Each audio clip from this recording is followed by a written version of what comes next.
Hello, and hello. Real fans versus hand fans. Don't we love it? Anyway, welcome to the Cup TV, the Currently Unnamed Podcast, where we put the real and the tea in reality. And where you can always come to us first to quench your thirst.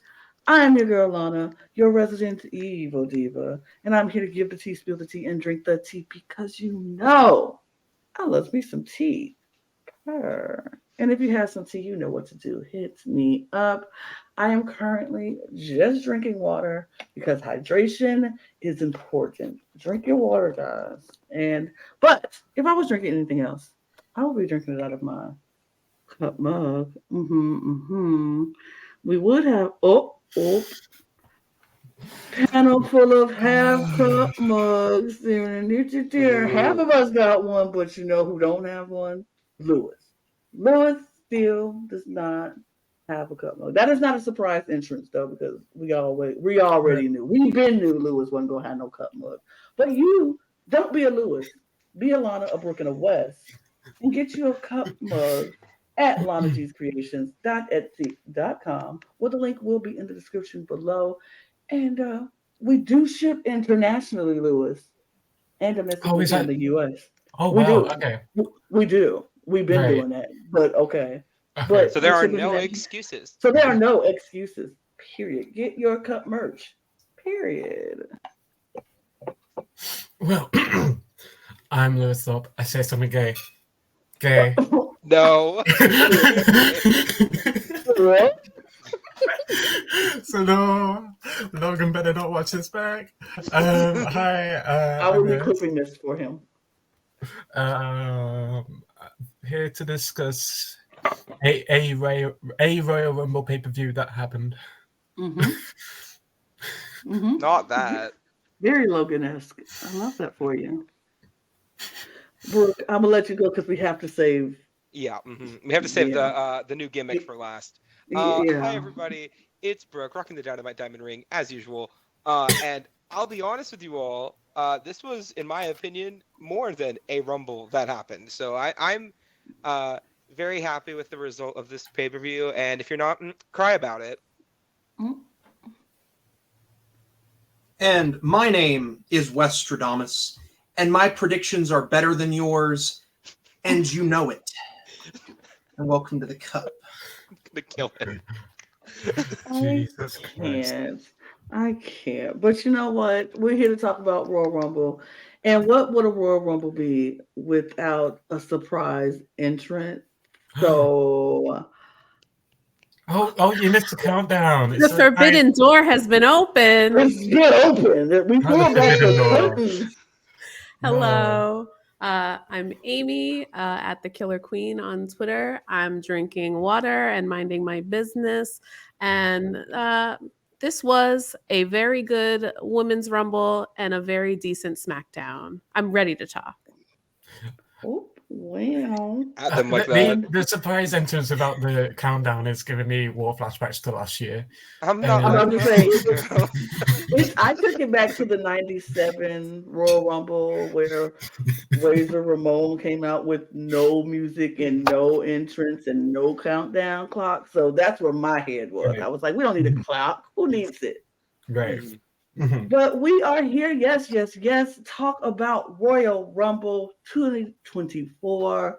Some have better opinions of it than others. Some people think it's a SmackDown. Some people think it's the top 3 Rumbles of all time. Great, we'll talk about it. But first, before we get into it, I need y'all to do me a favor. Hit the subscribe button. You know, it's right down there. Hit that subscribe button.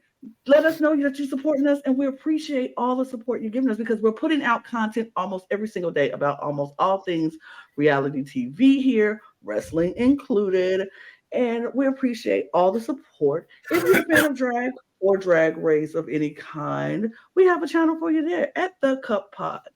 Well, we put out content almost every single day about almost all things drag. And if you're a fan of Eurovision, we have a channel for you there. Go to the Cup ESC. Eurovision is heating up. Its content literally going out every single day this week about Eurovision. So if you're a fan of Eurovision Song Contest, there's a channel for you. Hit all that things up. And if you want to donate to this channel, we appreciate it because we can sure use all the help and support. Go to the main channel. There's a super thanks button down there. Give us a super thanks and we'll say thank you right back and show you love. And it might be some interesting things happening on the channel starting tomorrow. Well, today, if you watch this video today, because it's coming out tomorrow. But if you watch this video today, some special things are popping off on the main channel happening on February 1st. So if you're watching this after February 1st, go check out the channel and you can see what happened. But if you're checking out on the 1st, it's happening. Things are happening. You are very excited. We're very, very excited for it to drop for you all tomorrow. So there's that. All of the business stuff is out of the way now. I'm ready to get into this Rumble. I'm ready to talk about it. Same. I'm ready to talk about it. I'm just going to bring this up now because I need to go full screen because, y'all know I need to go full screen. I'm just going to bring this up now. But let's talk about this Rumble. I want overall, just right now, your overall thoughts. What would you rate this? Was it top tier? Was it good? Was it aight? Or was it ugh? Lewis, let's start with you. I give it an I. I okay. started off great, Mhm. peaked way too early, Okay. inconsistent. Okay. That's my take on the entire event. I think the women set it off right. The women shouldn't have been the ones to set it off. The women should have been the ones to close it off because if we're like peaking way too early, then we're burning out for the rest of the pay-per-view. Mhm. Men's didn't really do much for me, to be honest. Okay. Yeah. We'll get into all of your deep dive thoughts. I just want to know No what worries. overall. Yeah. Wes, overall, what about you? all right. Oh, yeah. I'm sorry. No? I absolutely loathe having to agree with Lewis, but everything he said. Okay. It's like, Brooke, it was all right. Okay. Brooke, what about you? I definitely think it declined in quality for most of the show, and then it was kind of a U-shaped card. I think the ending was a lot better than the middle. The middle really dragged for me. I think part of that is because there were only 2 matches, and I didn't really care to see either of them. So, that's just me. But outside of the 2 Rumbles, which were always entertaining, it just Yeah. Okay. Amy, what about you? I hate that I agree with Lewis, but I also feel it was I heading into good. It didn't feel like one of the big 4 for me. It felt kind of honed in, but a solid pay-per-view nonetheless. Like just not what it wasn't giving what I wanted it to give. Okay. Oh my God, who'd have thought I Agree. had right opinions? You had something right because I agree with you as well. It was all right. It was all. It was. but I Lewis, was think you I, have to I think I remember, even a broken clock is right twice a day. Exactly. True. I don't want to like. I went into this pay-per-view very much more excited than I left it. If that makes sense, it was like because I was the anticipation of this was like, oh, I'm ready for it. I'm ready for it. The women's match delivered, and then it was kind of like, okay. Right. And I think when we're going to talk about it in a little bit, I think the women's match over-delivered. I mean, going into it, yeah, it was the match I think the most of us were hyped for because I think it definitely had the most room to move around a little bit. But I'll be honest, I think it just felt so important because we got so many people showing up that we wanted to see that were just there. Whereas the men's, it was kind of top heavy, and then after that, it just kind of tapered off. Yeah. So I mean, Yeah. We'll get into it. So I did not do this in the order of the Rumble itself because I know how to book an event. So we're going to start off with the match that I cared the least about. Logan Paul, KO. Sure.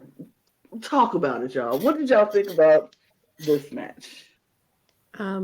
I'll start if y'all don't mind. Yes, please. I am one of the biggest KO stans. I love Kevin Owens more than most people on the roster.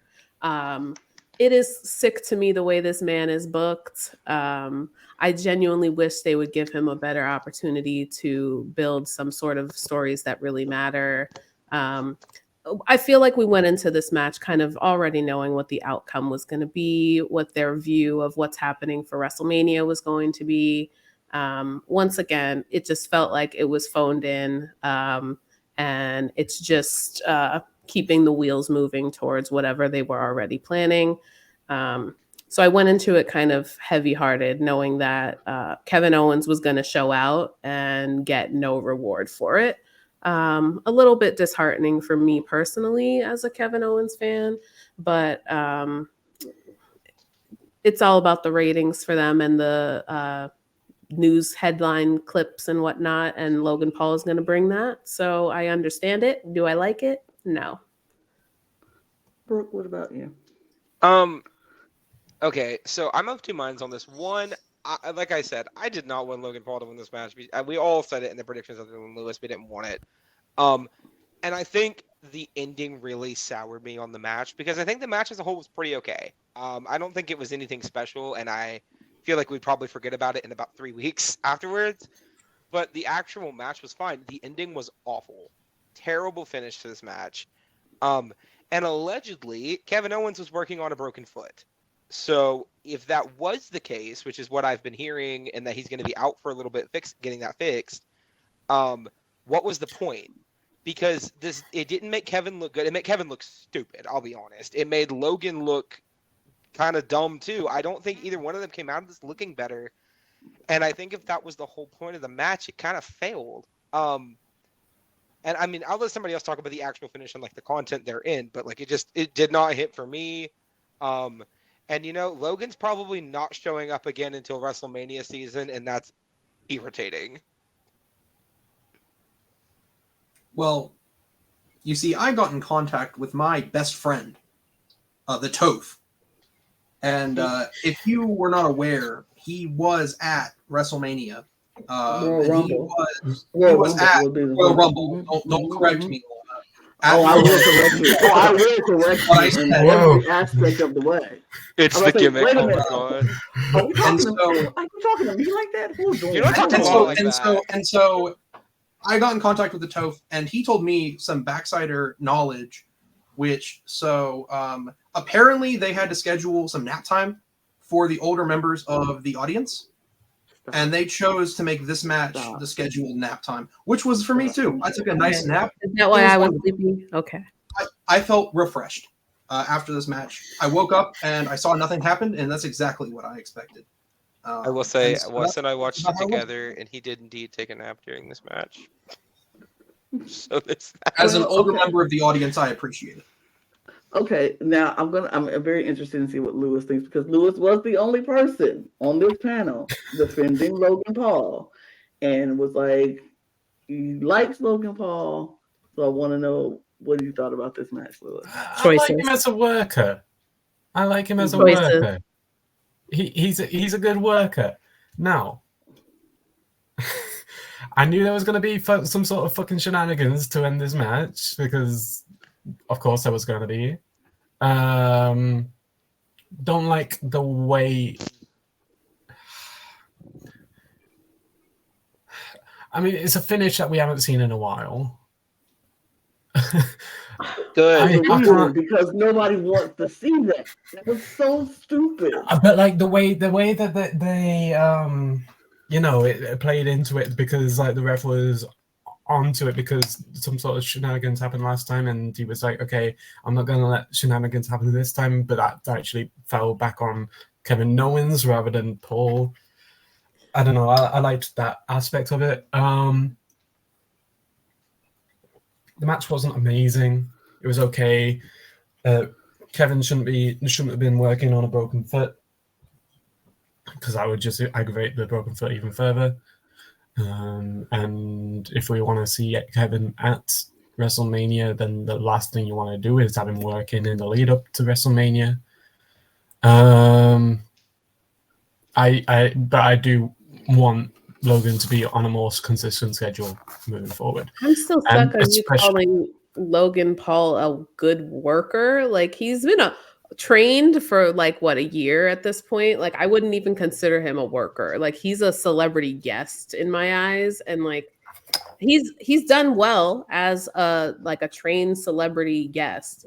Like, but if I had to pick a trained celebrity guest to build up, it would have been Bad Bunny any day of the week over No, absolutely not. You're so wrong. Okay.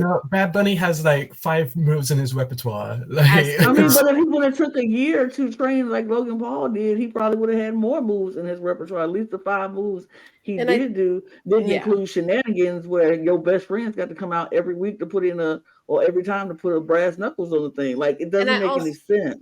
Like, I also think that Bad Bunny had Logan's more of a finish. A love for wrestling in a way that you could feel in the way he was performing, that it meant something to him, and that he actually was enjoying himself as a fan, learning to wrestle. Whereas for me with Logan Paul, I feel like an emotional disconnect, because you can tell that somebody is just like, it's a check for him. So yeah, that's just how I feel personally. I will say we all can't talk at once. Y'all. I will about to say something. A bit of sorry, go ahead. Let's be honest. So, like, basically, wait. Please don't make me cut you off. I will mute you. What? Let's go. The best wrestler of our generation only used 5 moves. I agree. Oh no. The 5 moves of doom.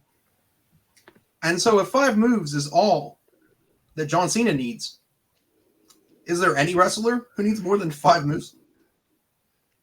I mean, talking about Cena, cool, but comparing Cena to Logan Paul and Bad Bunny is a very dangerous choice.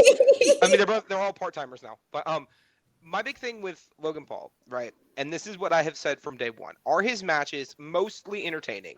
Yes, okay? No one's going to deny that. I don't think anybody here is going to say when Logan Paul is in the ring, we're immediately like, get him off my screen, because he's at least good at what he does and what he has been doing.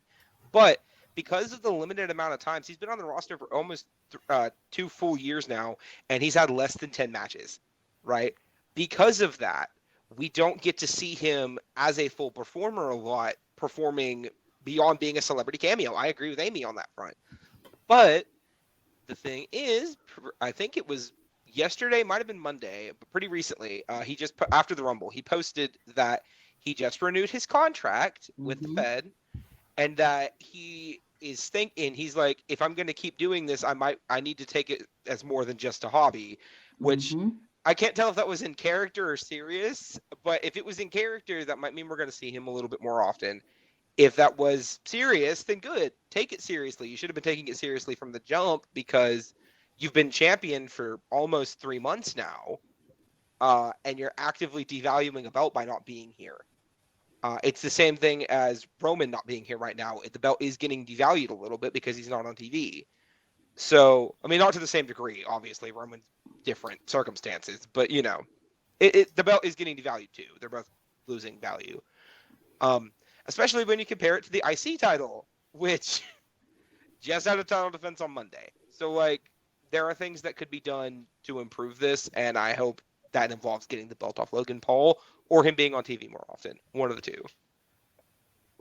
Lewis, did you have something you wanted to say? No. Okay, good. We move, because I don't really have to talk about this much anymore. Right.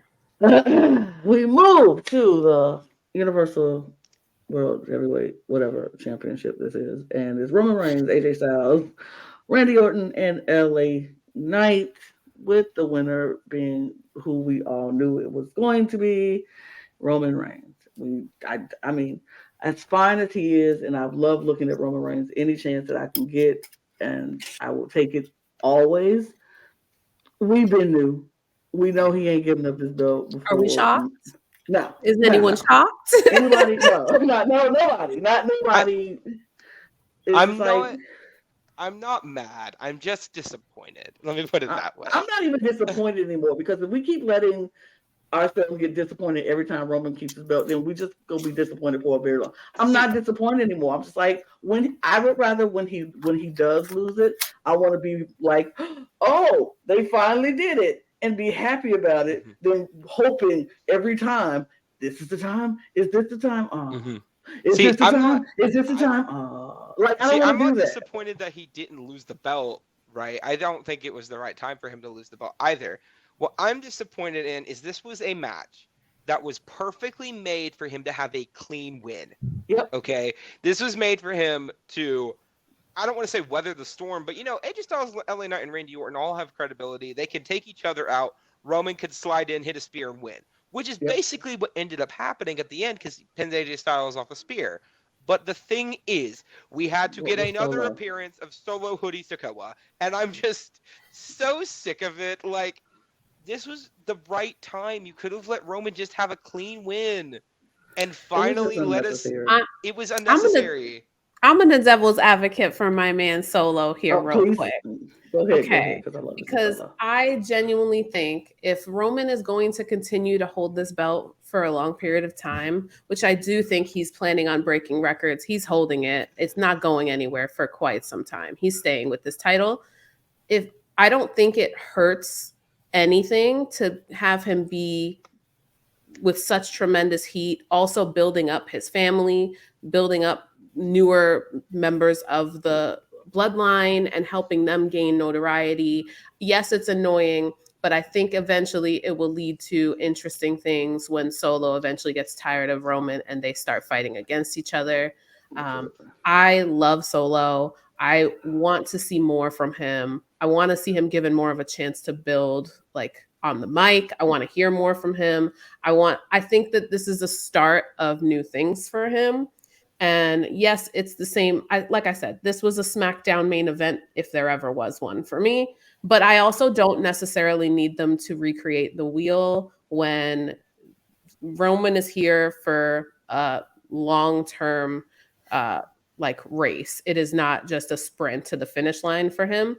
The chances of him eventually getting injured, doing all kinds of crazy shit to just put people over, I don't necessarily think it's necessary.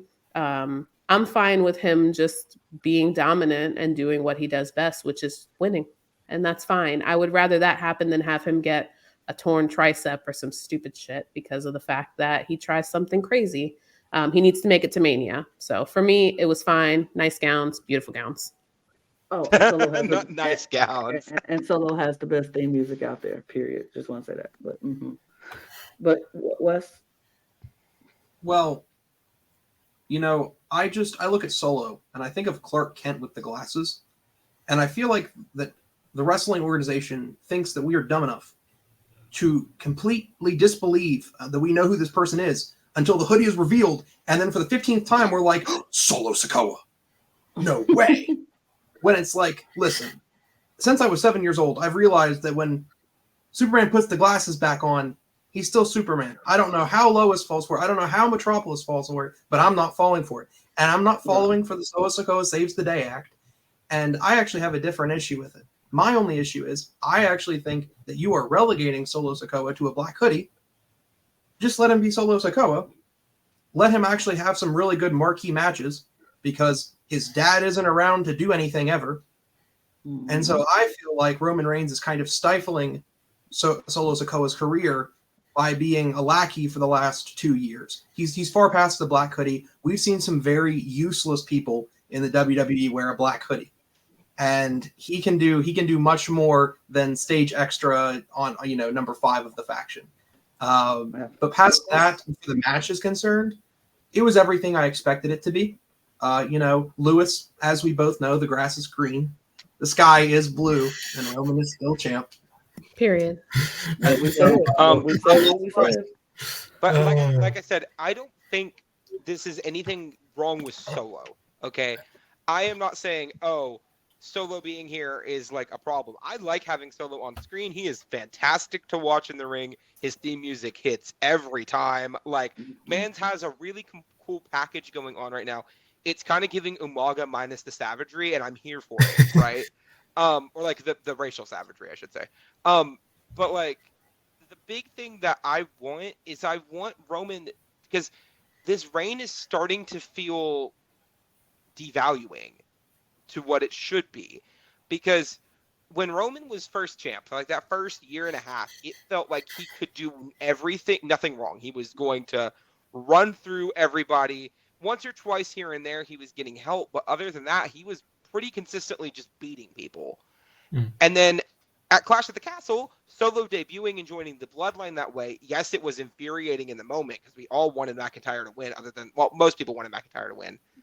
But then it made up for it, I think, and it made sense for it to happen that way. It just kind of feels like we're getting, it's like eat, sleep, Roman wins through interference, repeat. To use a term here, like I want something new with it, because it's not like I want Roman to drop the belt tomorrow. I just kind of want like variety, and I'm not really getting that, and that's aggravating. Yeah. Lewis, what you thinking?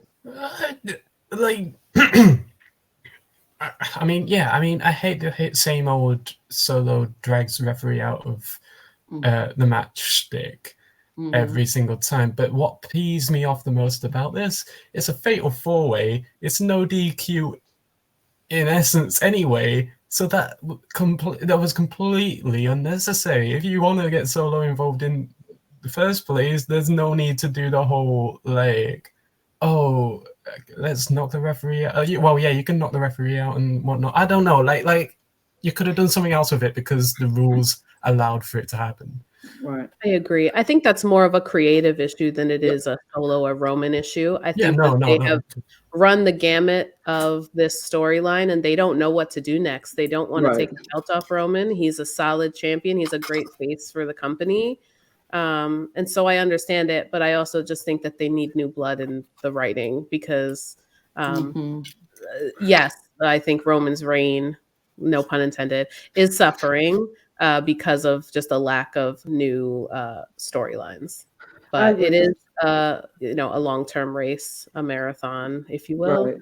So hopefully leading into WrestleMania, we get a little bit of a reinvigorated storyline.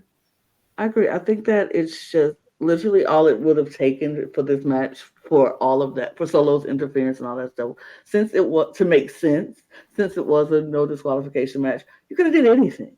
You could have had anybody come out, and you could have people come out for AJ. You could have people come out for LA Knight. You could have people come out for Randy Orton, and just make it like more creative. And then it's like that would have made more sense to me if you would have just had more. If you're gonna have interference, make it more interference and have different people coming out for more people and causing chaos and mayhem. And we're like, who is this? Why are they coming out for this? Like, it helps to build up a storyline for what's next. If you would have had somebody random coming out for Randy Orton, who we were like, why is this person coming out to help Randy Orton? And then that could be into a storyline. Or somebody random the OG could have came out for AJ Styles. Yeah. Like, we have people who could have done things to make the story even expanded a little bit more, and still have Roman come out on top, because out of all the confusion, everything is happening, refs are coming down, trying to break up the fight, and then Roman spears somebody and wins.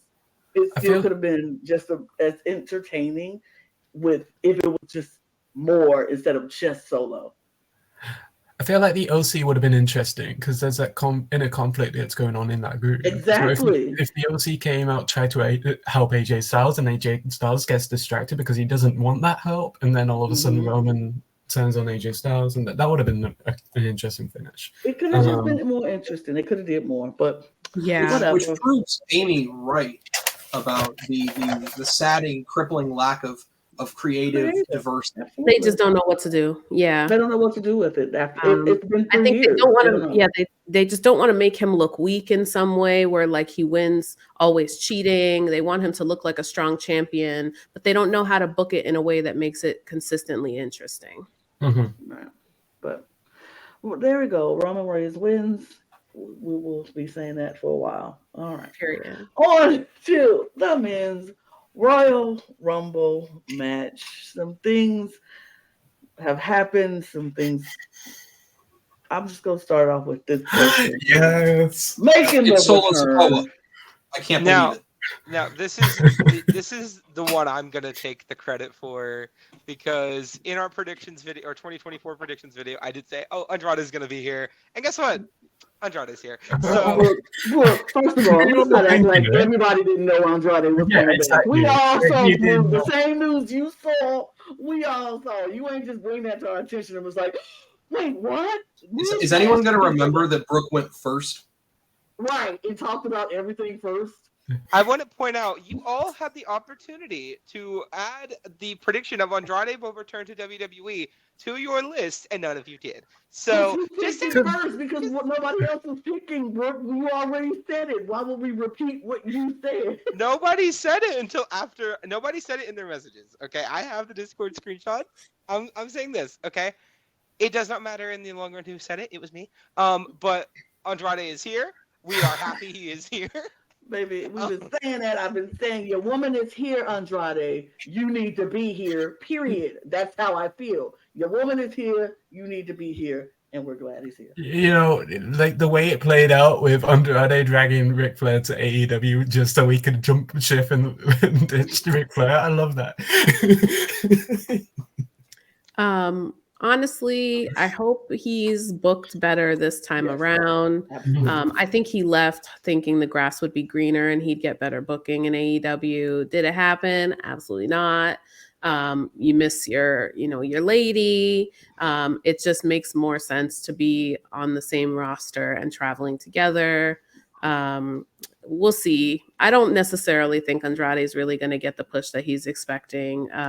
He's just going to collect his check and be happy to be with his woman, which is fine and respectable. I like him a lot. I think he's a solid worker. I hope that he gets some fun matches in. I think he's going to get a little bit better booking this time around because, let's be honest, Charlotte Flair does have some pull in the WWE now. She has some pull. She has some juice where she could suggest some things. She is one of the top 10 most highest paid wrestlers in the WWE right now. So she has some pull. And I think if Andrade is smart and he's not insecure in his manhood, he will allow his woman to do some things behind the scenes. Yes, advocate, baby. Especially while she's hurt. Let her advocate for you. And then let those matches happen. Now, that's if he's not insecure in his manhood and he allows his woman to do that. But if he doesn't, then he will get the same thing. I mean, also, I'm very happy he got put on Raw. I think that is just so much better. Because if he got put on SmackDown, okay, we know exactly what would happen. I don't want it to happen. I didn't want him getting wrapped up in the LWO Legato mess, okay? Right. We have enough people involved in that. We don't need to be adding every Latin wrestler to that. Absolutely. Right? Absolutely. So giving Andrade time on Raw, which also Raw could use a few more mid-card people to help build up the people that could challenge Gunther, that could, maybe work a tag match or two here and there. I'm just happy where he's at. And I was very worried they were going to put him on SmackDown after the Santos moment that happened in this match. I'll be honest. But I'm happy they didn't. So there's that. Lewis, I'm gonna go to you. Oh, yeah. I'm very happy to see Andrade here. I agree. I'm so glad they didn't do the typical thing of putting him in the LWO storyline. I'm just gonna echo everything that's been said. I don't think I have anything much else to add. I'm just very happy to see Andrade back in the E. Period. Wes? Yeah, well, I have two thoughts. The first one is, of course, that I'm very sick and tired of AAA Mexican talent, anything of that persuasion, getting as best to the mid-card.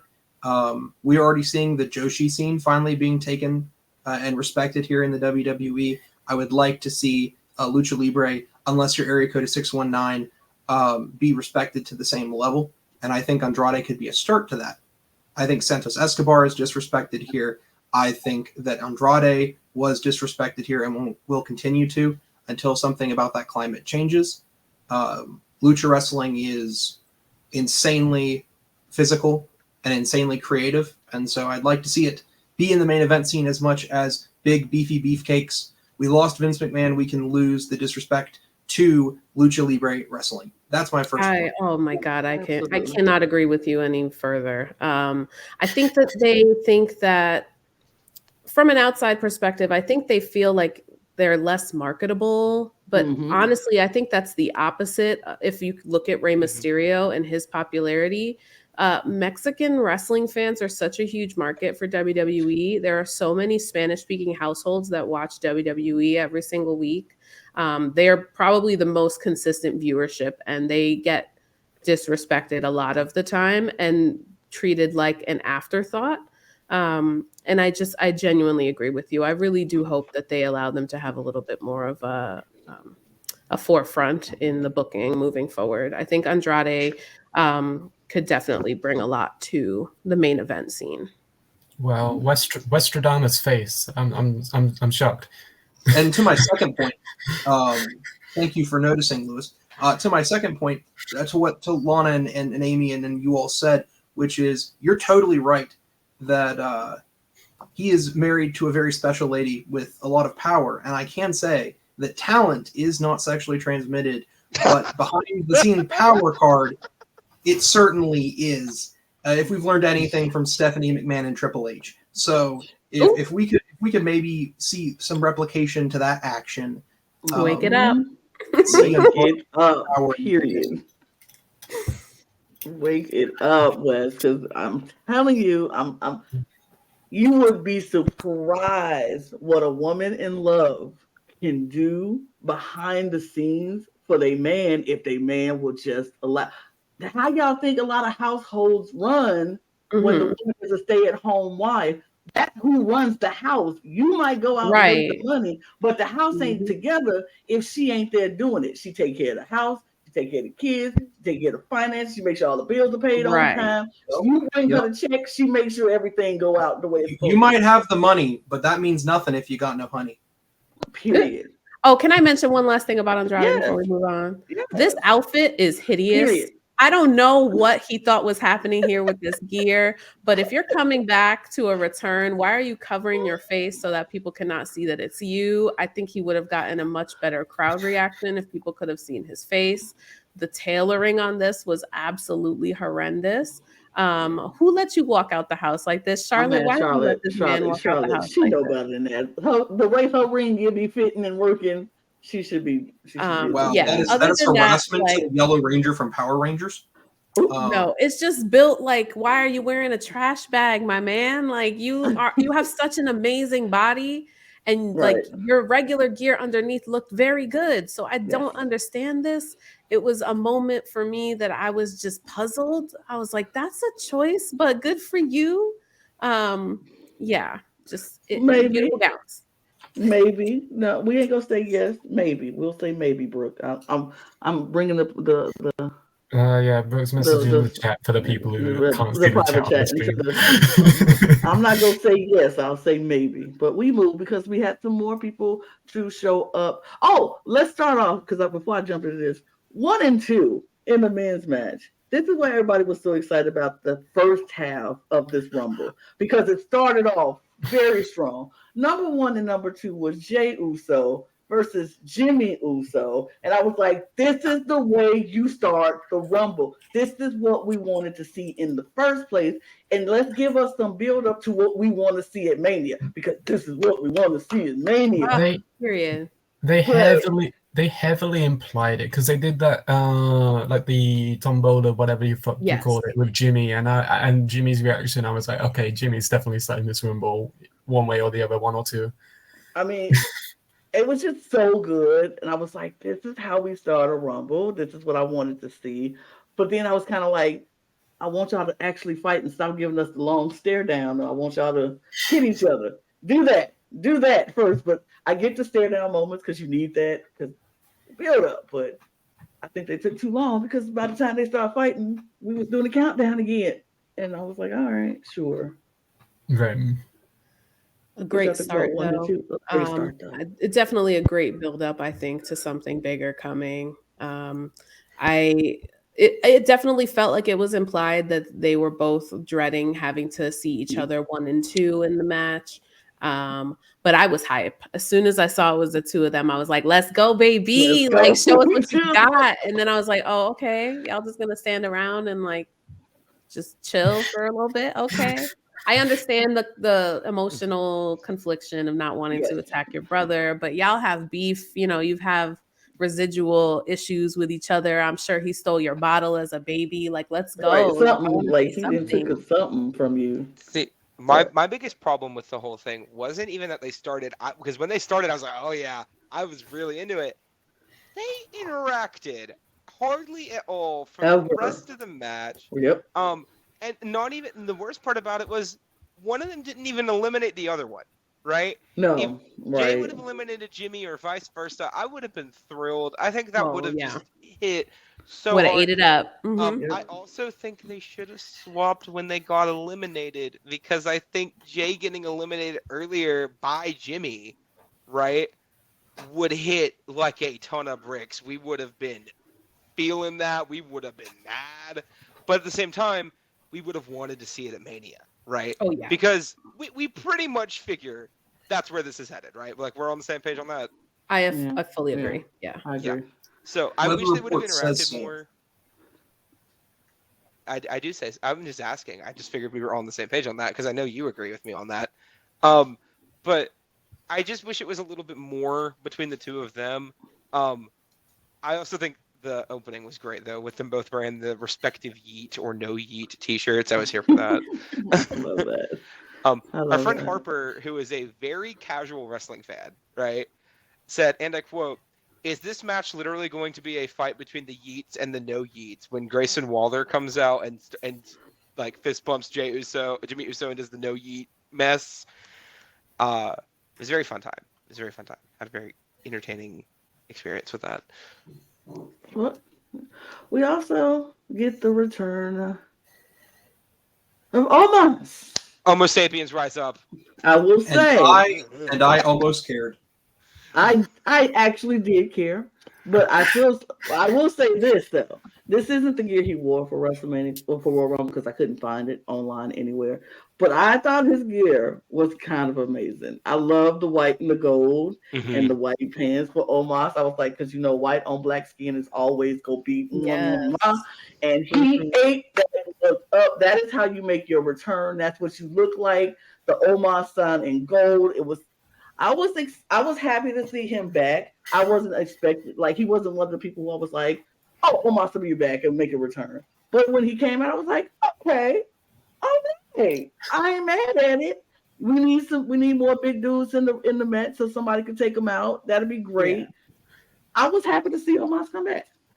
Dude barely fit in that stage. Like he was like he was cranking his neck down trying to fit his way out, get his way out of the entrance way. I'm a huge fan of Omos. They need to do more with him. Yes, they need to do a whole lot more with him. I agree. Yeah, I ain't mad at it. Was definitely the way I would describe it. I was definitely not mad at it. I definitely don't think they're doing enough to build him up as a significant threat in the scene at all. I feel like that's a general thing they have as an issue of building up big men to being a threat, which does not make any sense. Like, just let him run through some little guys like real easy. And like it just feels like they are letting him kind of fall to the wayside. If you have someone that looks like money and smells like money and moves like money, why are you not making money? I just don't understand. I hope that when he comes back, that now they'll be able to build something bigger for him. But I have to call out Paul Levesque again. I have to call him out.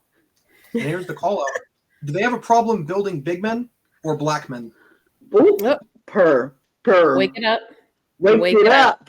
Wake it up. Because, baby, yes. Because you got Omos with MVP, who is a genius on the mic. MVP can talk. killer on the mic who came in talking money. Like you say, he been money. He been about that money.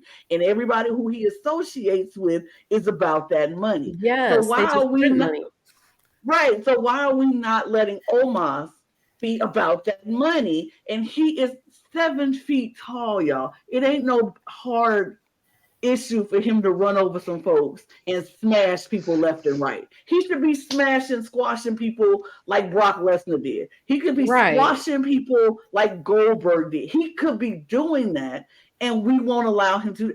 He should at least be in the Intercontinental conversation right now.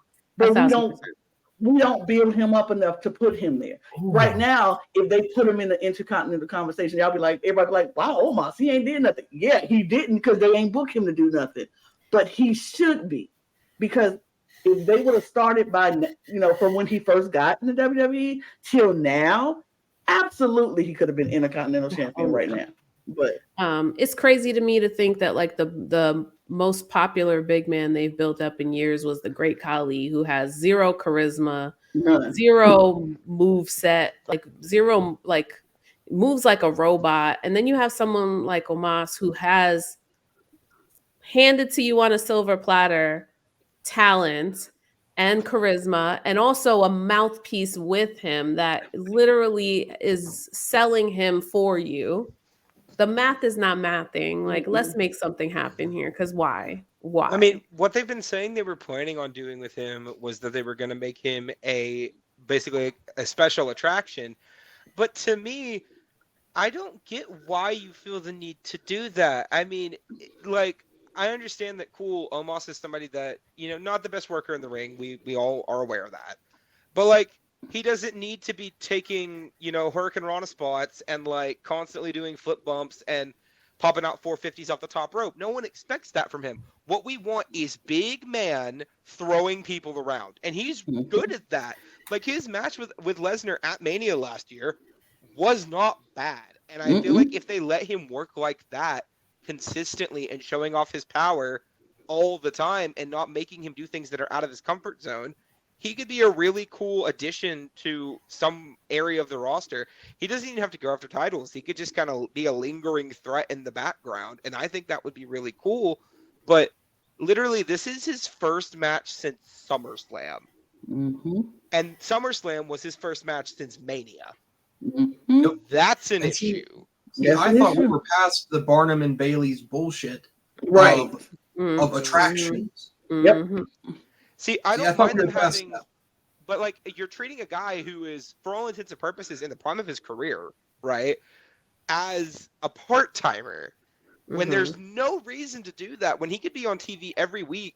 And what, honestly, and this is going to sound bad, what's even worse to me is that we're also having MVP, who is a fantastic manager, right? 1,000%. One of the best people, in my opinion, in that position signed to the company at all right now, main roster or NXT. And he's not on TV either. MVP could be managing anybody right now. And I would be ecstatic. You put MVP with like, I don't know, like, what are they calling them? The Pride, right? Put him back with Bobby Lashley. That pairing was so good to begin with. Let them work together again. Let MVP work with anyone, right? And he's going to make them better because he's so good at what he does. And because you have him with Omos, which I don't mind that pairing, but Omos isn't on TV, MVP's not on TV, and they're both great. I think the art of the manager is being lost in WWE pretty heavily the past few years. And I think that that's partially because they want to spotlight Paul Heyman. And Paul Heyman is like one of the best mouthpieces ever. But that doesn't mean that he's the only good manager available to them. They have plenty of people on that roster that could be helping build up people that are not necessarily your best talkers that could use that shine from people that are nothing but the gift of gab. You know what I mean? Like, let those people shine by allowing someone like MVP to help uplift them. That's what they do best. And it's just wasted talent at this point. My eye twitched at the moment you said the Pride, because I was like, I hate that name. When you had the Almighty Prophets sitting right there. You had the Almighty Prophets sitting right there, and you choose the my eye twitched. Okay.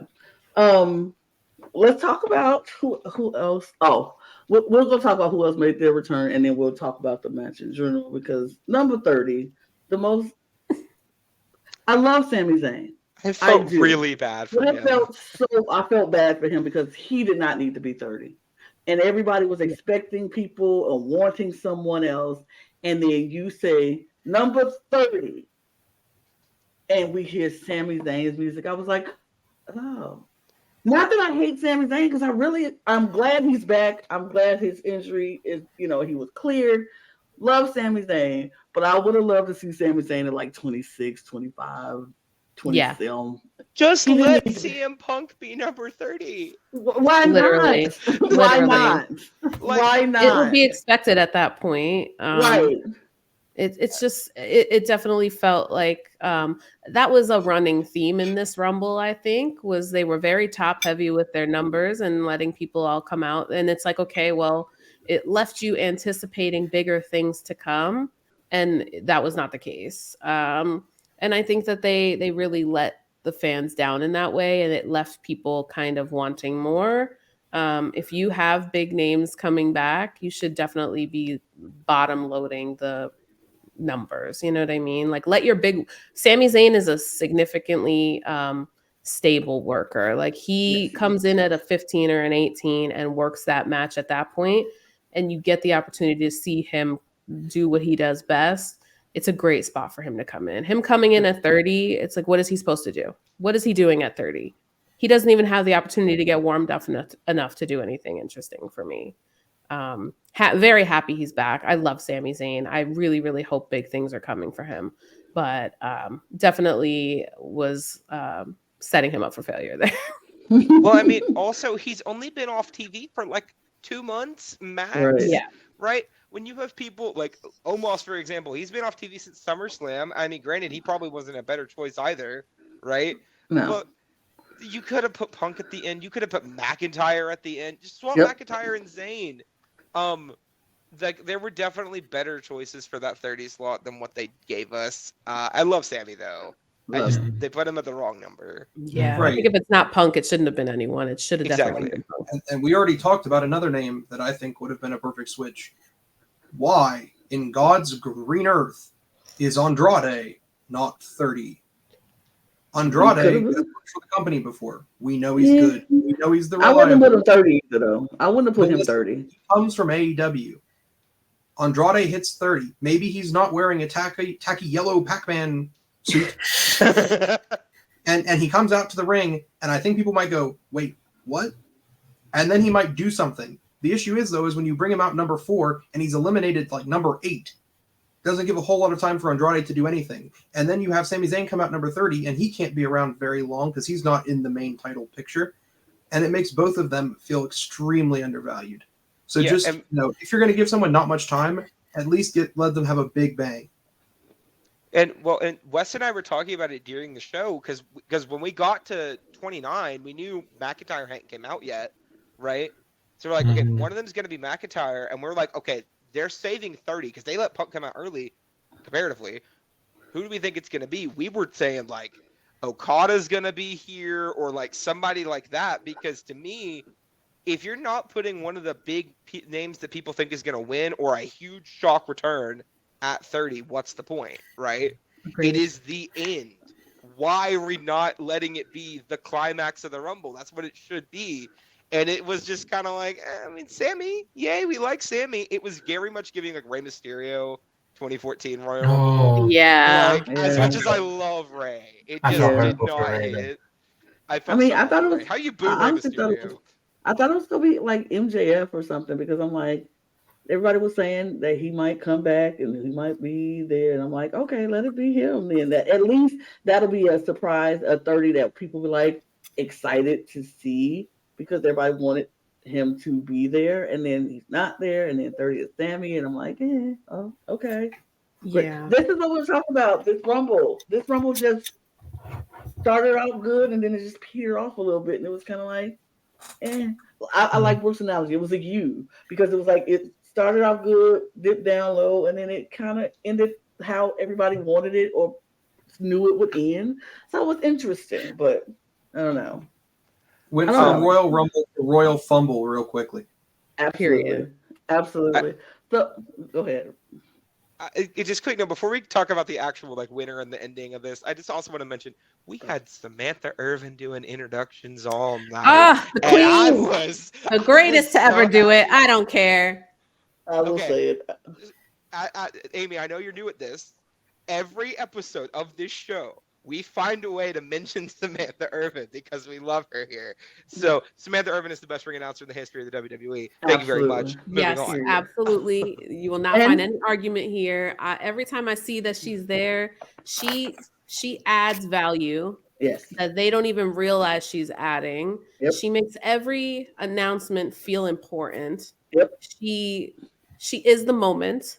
Yes, and the icon, the legend. Every time I see her, I'm just like, this is about to be good. She makes you excited. She makes me excited for matches that I don't necessarily even care about. Hearing the way she builds people up, she's just so good at what she does. And like, you're not going to hear anything bad about Samantha Irving to me. Also, she's fine as fuck. Like, absolutely. Ricochet is one. And he can't beat my ass. I'll tell you right now. Ricochet, let's fight. I will say this, and to think she was only supposed to do the women's Royal Rumble match. That was the only announcement she was supposed to do. And something happened where she had to do the whole show. And she was like, okay, I can do it. I'm ready. Let's do it. And I was like, yes, we get Samantha Irvin all night. I'm happy. I'm good. I love Samantha Irvin. As it should be. As we should be. But also, quick note, we also got a return. What was that? I said, can Paul stop fumbling Samantha Irvin? We all want her as the GOAT. We all know she is the GOAT. Why can he not recognize that and recognize her as the GOAT?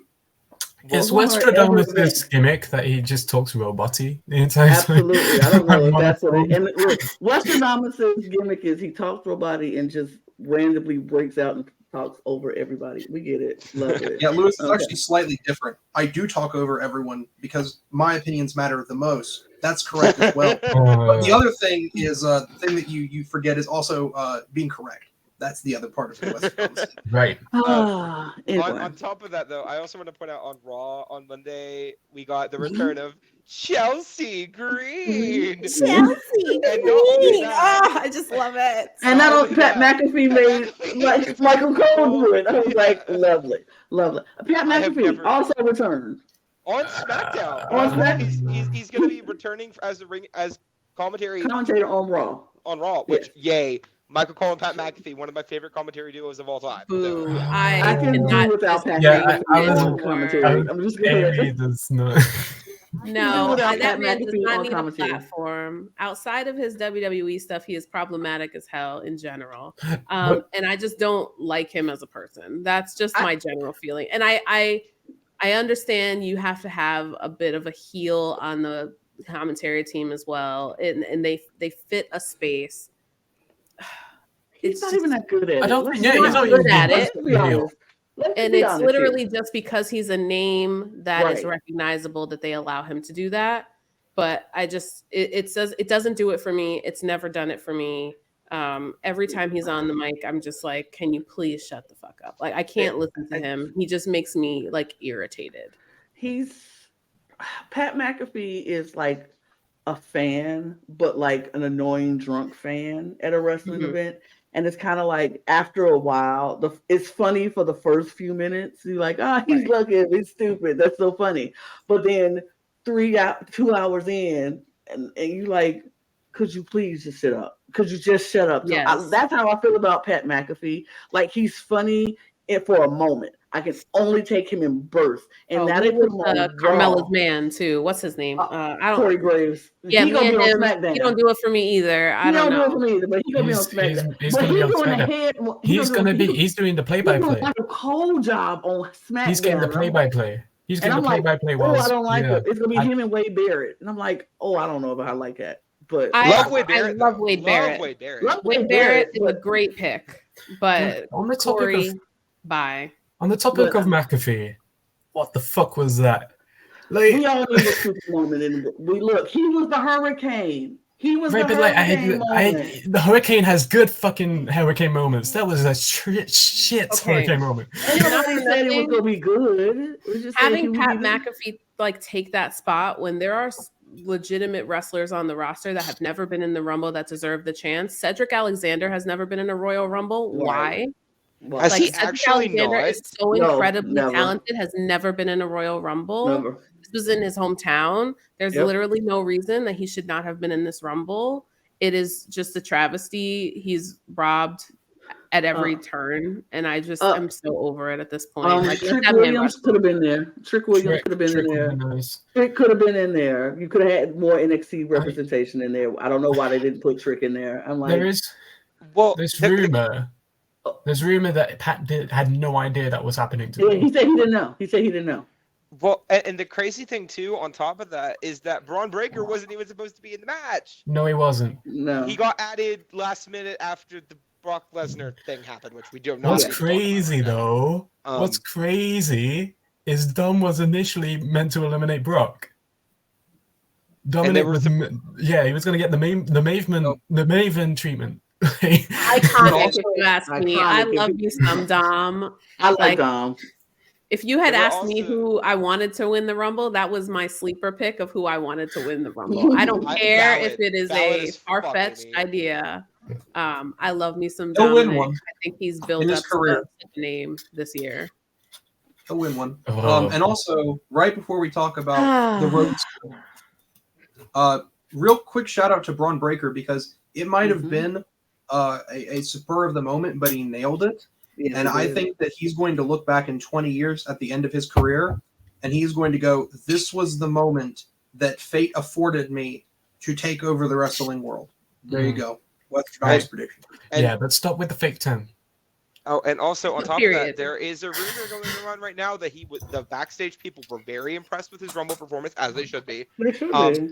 And that he is going to be debuting sometime after the Dusty Classic wraps up, which I believe it's finishing on Sunday.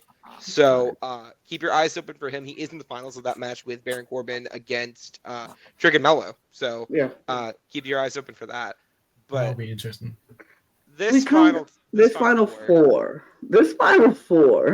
was, I think it was predictable. I did say I thought Damian Priest was going to be in that final four, but I mean, he got 6. Yeah. It's not like you were far off. No, I wasn't that far off, but I was like, but it was okay. We had Gunther, we had Cody, we had CM Punk, and we had Drew McIntyre, which I understand. I'm like, Drew McIntyre should have been in that final four, I guess, in this moment. Mr. Petty should have been in this final four, and I appreciate that. So, but I thought it was a good final four. I knew it was going to come down to Cody and CM Punk because that only makes sense. I was going back and forth on who could win this match because it's the predictions I said was CM Punk. I said CM Punk was winning this match. And I think CM Punk was supposed to win this match. But due to the injury, I think we got an audible call in the middle or at the end of that match to say, hey, I'm hurt. I ain't going to be able to do what I need to do. It's going to be Cody, which I'm not mad at all because I'm like, look, Cody winning 2 times in a row, it does not upset me. It doesn't upset me. I'm not mad about it. I'm kind of want him to hurry up and go and finish his story so we don't have to hear about the story no more. Right, so like how long is the story? I need him to go on and finish it. I'm not mad at it, but I'm sad that I'm this indifferent about it.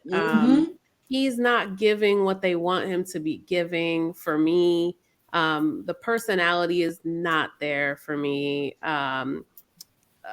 Cody Rhodes, he's, the embodiment of like a good face, like a good baby face. It's fine. It's fine. But for me, he just wasn't giving. I understand needing to call an audible and putting it on the person that is going to be reliable and that is not going to embarrass your company and that is still going to bring in money for you. Understandable. Cody Rhodes for me is just kind of blah. He's like a walking American flag. It is what it is. It is what it is. Was I happy about it? No. Was I surprised? No. Was I absolutely just silent when he won. Yeah. Not the silence So- now. Silence. Okay, that doesn't so- happen on this podcast often, but go ahead. Bruce. I'll give my thoughts on this, okay? And this is my honest opinion. Knowing what we know now about Punk and his arm and that he's not going to be at Mania and all this other stuff, I get it, but it still feels wrong. It doesn't feel right. I think part of that's just because the final 12 men in this match, the final 12 were all on Raw. Not a single SmackDown person made it to that point. From JD McDonough on, elimination-wise, they were all on Raw. And that it just kind of took any of the SmackDown people out of it. You could have had Bobby Lashley in there longer. You could have had Karrion Kross come out there later, make it feel a little bit more backloaded, so that way we could have some more SmackDown people in there to give us a little bit of mix. Because everyone and their mom kind of figured it was down to Punk and Cody here, with like a few people thinking Gunther after Raw last week. But I don't know. I'll be honest. I would kind of have been more excited about a Gunther win than a Cody win. It just feels like we're retreading ground at this point. I don't mind that Cody's getting the match. I want him to beat Roman for that belt. I really do. But I also, It feels wrong to have Cody win the Rumble. It just feels... It feels wrong. I don't know another way to put it. It just feels wrong. What? I'm curious as to why it feels wrong for him to win the Rumble, but then it would feel good to have him beat Reigns for the title. For me, it's like I want to see it be so heavy-handedly that Roman just beats him clean, that it's like story finished, done, get out of my ring. He doesn't give what they want him to give, and I don't see it as a believable person to actually take the title from Roman. If it happens, I'm honestly just gonna be annoyed more than excited for Cody. It's just annoying. It feels like they've kept him on the back burner too long as a possible, person in case. He's the reliable backup. But he's not who I want to see actually win that. It's not happening. He's not taking the belt off His of Roman. storyline finished, baby. It's over. It's not happening. But it's not happening because everything that they wanted to happen has switched and changed because of CM Punk's injury. It's not happening. What they are, it's not happening, and it's not even. I think what you said, Amy. Him taking it off of Roman after he lost to Roman last year, after winning the Rumble and goes to WrestleMania and lose, it would be just so. Sure, the story would be like, great, he wins, but I wouldn't believe it anymore. I wouldn't believe it. Right. I feel like Cody's got to this point. He needs to change trajectory, and I feel like I will believe it more if he fought Seth Rollins at WrestleMania and beat Seth Rollins. I would be like, okay. Yes.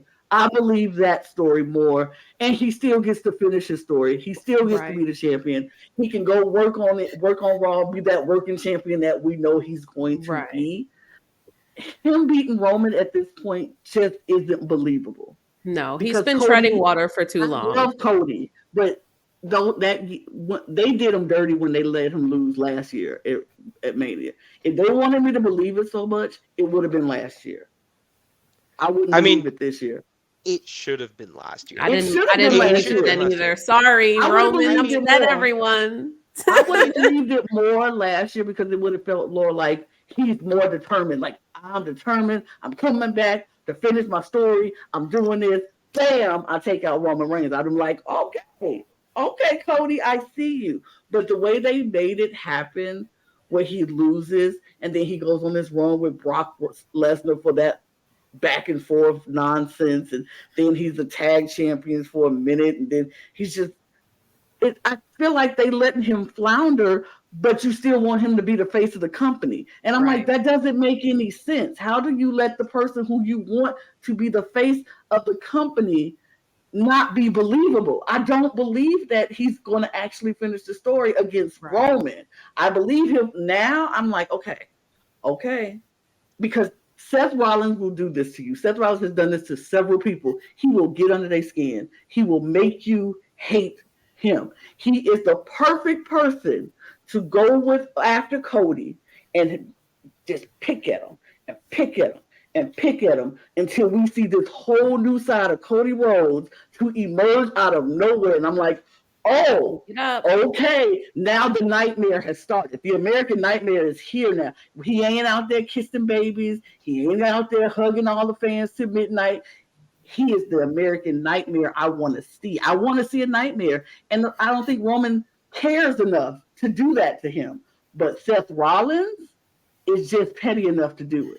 So I'm more a believer in Seth Rollins just letting them let Seth go and pick it Cody, pick it Cody, get in his brain, make Cody turn into this nightmare, and then beat him at Mania. And I'm like, okay, work. Yeah. Then he can go back and kiss some babies and hugging all the fans and doing all the things. And I'm like, all right, then, whatever, you champion now. Yeah, he's been too soft. He can't beat Roman. He's too soft for that. He could beat Seth. Beating Seth is believable for me. Wes, because I know you're a Cody fan, I need Wes to chime in on this. Well, since you've asked for it, I've asked. I'm ready. Here's some truth. The truth is, the American roller coaster is real. And if you look at his record over the course of the year, even though I would say creative has not done him any favors, he has nothing but dubs. Maybe not against Lesnar. He had that loss, but he has almost a perfect record for the past 2 years. And you are right to say that I think Rollins could bring out the best in Cody Rhodes because we've already seen it. We saw it at Hell in the Cell. We saw it during all of their feuds. But also speaking to your point, we have seen the nightmare before. We haven't really gotten to see it so far. We've seen babyface Cody Rhodes, but if you followed, because as Lana insinuated, I am a huge Cody Rhodes fan, but if you see him in New Japan, if you saw him in his indie stretch, there is potential for the nightmare to surface. But first, I do believe that we are going to see the next iteration of John Cena, of Hulk Hogan, of babyface for the sake of babyface. Although I do believe it's enough to defeat Roman only because every time he fights these days, it's never to his own credit that he gets a victory. I see him as honestly a fairly weak champion of the past year. He almost never shows up, and when he does, he gets, even against his original match against Cody, Cody had the match clean just like every challenger for the past year. They've had the match clean every time, and then the 3 count happens, but the ref's not there. It gets broken up. There's a black hoodie. And so I could totally see the argument that Roman Reigns deserves better, but honestly, Roman Reigns doesn't deserve a wet paper bag, truthfully. And so I think Cody Rhodes is far good enough to become our next WWE champion or whatever champion he pursues. Of course, this match happened as I knew it would. He would win as I knew he would. And so I'm not terribly elated, but I do have to say one final statement. And that statement is, there's only one thing sweeter than the beautiful, sweet, hot cocoa that I drink today. And that is the tears of CM Punk fans. Dang. Jeez. Lewis? My goodness. God. It's very good, by the way. It's 3 chocolate. That's good chocolate right there. I really don't know. You have nothing to add. Okay. I have nothing. I'm so gagged at saying Roman Reigns doesn't deserve a wet paper bag. Like, I'm gagged. Like, what? Oh my God. Here are the stats for the Royal Rumble men's match. Jey Uso with the most time spent at 50 minutes and 55 seconds. JD McDonough with the least time spent with 3 seconds. He's getting that future endeavor this year. I feel it coming. And I don't know. I think that they're booking him weirdly, but I think that there's some sort of. He's filler, Lewis. I know you like him, but he's filler. I don't like him. I hate him. I think he's a bastard. But I think the are behind him personally. I like him. I mean, as long as he's in Judgment Day, I think he'll be okay. But I don't know how long he's going to be in Judgment Day. I don't think he deserves stays a long. job. I'm gonna say he's not there for a long time. He's there for a fun time, people. But I hope he has fun while he's there because he will not be there that long. But At most all. eliminations 4 between Cody Rhodes and Braun Breaker, which is cool. I think Braun Breaker showed potential in this match. I think this was a good showing for Braun Breaker. It was one of those you don't need to win kind of things for him. And he didn't need to win this Rumble to win. He showed up, he showed out, he showed the people, the higher ups, that he can go the distance. He is someone to watch. He is he's a contender. And I was like, okay, all right. That is how I first got my taste of Gunther when he got in that Royal Rumble a couple years ago, and then he went that from, and he was very impressive. And now I'm like, yeah, I'm a fan. I'm a fan of Gunther. I think he's great. I think By the Rob way, Breaker. be ready for these two. You'll see Interrupt this me one more time. infographic. Hold on. We're gonna stop this. You interrupt me one more time when I'm trying to make my last point. It's gonna be me and you, Wes. You get in the trap door. I'll let you get in the finish. trap door. You get in the trap door if you interrupt me when I'm trying to finish my point. I'll let you finish. I know you will, because I will finish. But no, I think Ron Breaker is one of those people who is going to be that person, like a Gunther in a couple of years. But Well, now I mean, you makes it. Nope. Oh, sorry. Let Wes Sorry. finish get Wes's point out so he won't interrupt anybody else. Why, thank you. All I can say is this. Braun Breaker and Cody Rhodes, you'll see them on a main infographic of a pay-per-view in the next 2 years. My big thing that I want to talk about too, it's not even just the fact that he got the most eliminations, tied for the most eliminations. It was also the people he eliminated too are pretty impressive when you look at the numbers. Because I mean, he eliminated Ivar, which okay, whatever. But like he also eliminated Omos, which that's Ivar. Don't okay, whatever. I Ivar. love him, I'm but about to say don't whatever. It I ain't love his him. fault they're not booking him. Don't whatever, Ivar. Valid. But his stance in the company right now is whatever. Yes. Right. That's what I'm getting Okay. at. Omos, which kind of a big deal. He was the only person to do it too. That's kind of crazy. He eliminated Jimmy Uso, which I mean, knowing how that could have and should have went down, it's kind of a big deal too. The big one to me though, he's eliminated Finn Balor. Right? Yeah. You eliminate a former world champion, that's gonna give you that push up the card, I think. And you know, allegedly they were very impressed with him. I hope that rumor is true because I think he did a very good job. Also, that spear he hit on JD McDonough after he got eliminated was crisp. Like Bobby Lashley. Let's see, Bobby Lashley, Roman Reigns. Who else does spears that I don't like? Charlotte Flair. Edge. The weakest. I love Edge, but the weakest. Take notes. This is how a spear is supposed to look. Throw your entire body into it. Kairi Sane weighs nothing, but it feels like she's hitting somebody with a truck when she hits her spear. Throw your whole body into that thing. But any more thoughts on the men's Royal Rumble match before we move on to the main event? It was a match. It happened. It did indeed happen. Should have happened at 8 p.m. Eastern. Yes, absolutely. Yep. Absolutely. But the women's Royal Rumble match, the ladies came to show up and show out, and I was here for it. And they didn't even mess around. They was gonna get us started and hyped from the jump off when the Naomi, Miss, I was so excited. I literally screamed. My roommate was like, "Are you okay?" And I was like, "Yeah." Because on the pre-show, y'all know I wanted Naomi to be back. I said it it was under my thing. I hashtag bring Naomi back.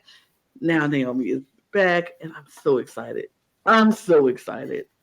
She was number 2. Jimmy was number 2. I don't know if we put that correlation together, cute. but it was so cute. But I was so excited. Also, this is how you do a surprise return, okay? Because her being number 2, I think it wouldn't have hit as hard if she was number 1 or if she was at number 30 even. I think her being number 2, one, it reminded the fans of just what she could do. She lasted over an hour in this thing. It was fantastic. But also on top of that ring attire, you let her do the entire glow entrance with the camera focusing on her as it should. like I think this reminded people not only of the spectacle that is Naomi just being in the ring, but it made her feel important and it made her feel valued. And also, you let her work with Natalya, and Naomi and Natalya are an underrated duo in the ring. They've had some really good bangers. Natalya, her last women's title run, she beat Naomi for it at SummerSlam. Yeah. So they have history. I was really thrilled about that. I'm just really happy she's back too. I've missed her. I could not agree more. As someone that has been watching her trajectory after leaving WWE, watching her with a chip on her shoulder, having something to prove and show just how much value she brings to anywhere she goes, letting people see just how much of one of the GOATs she really truly is. I think that the time away really woke them up to realize what they were missing without her.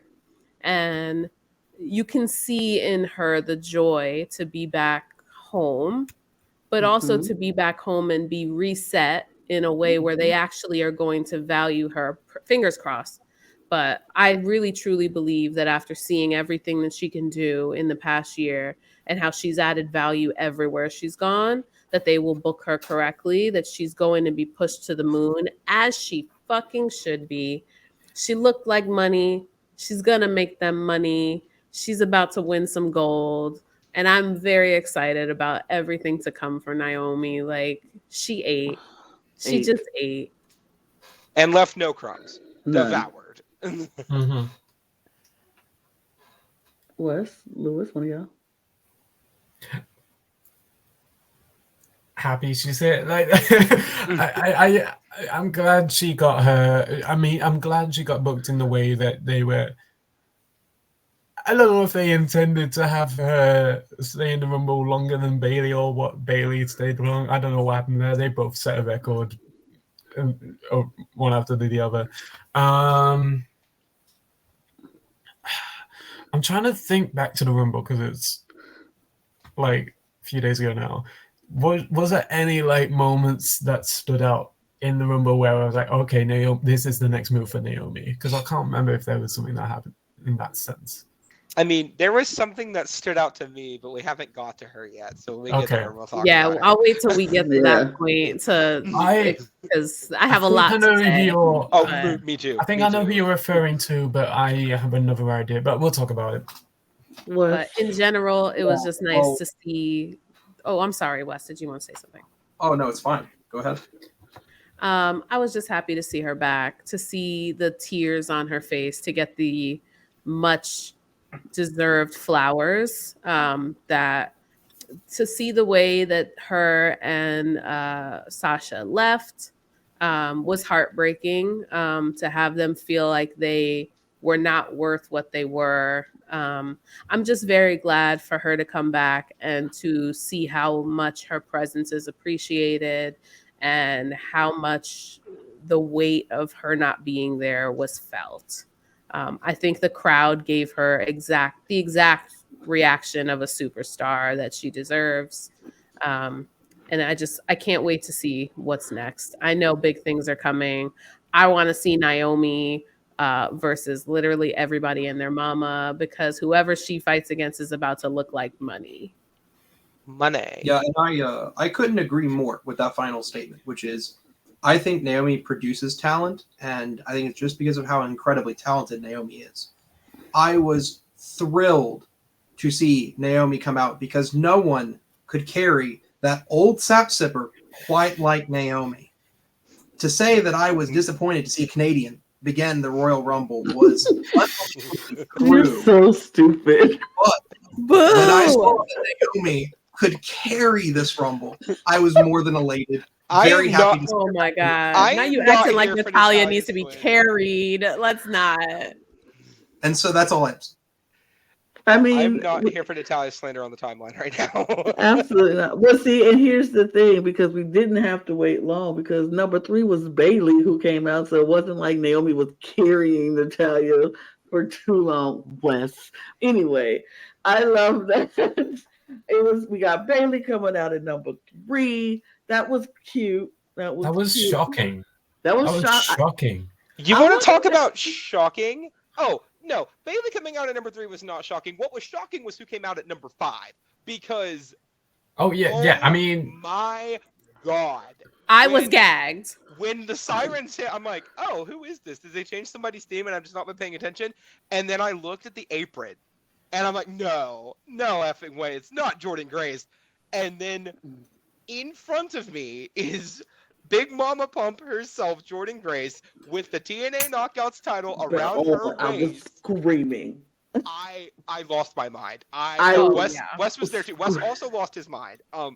Because I have been following Jordan Grace for years. I've been following her since ages ago. Like All In, I think was the first time I really saw her. The one before AW was a thing. And seeing her run through Impact, she's a multiple-time Knockouts champion, the first digital media champion, first woman to win the Call Your Shot Gauntlet match.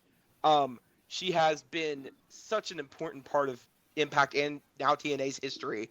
So getting to see her in the Royal Rumble filled my heart with the most warmth and joy it has been felt within a Rumble since I got to see Molly Holly the first time, I'll be honest.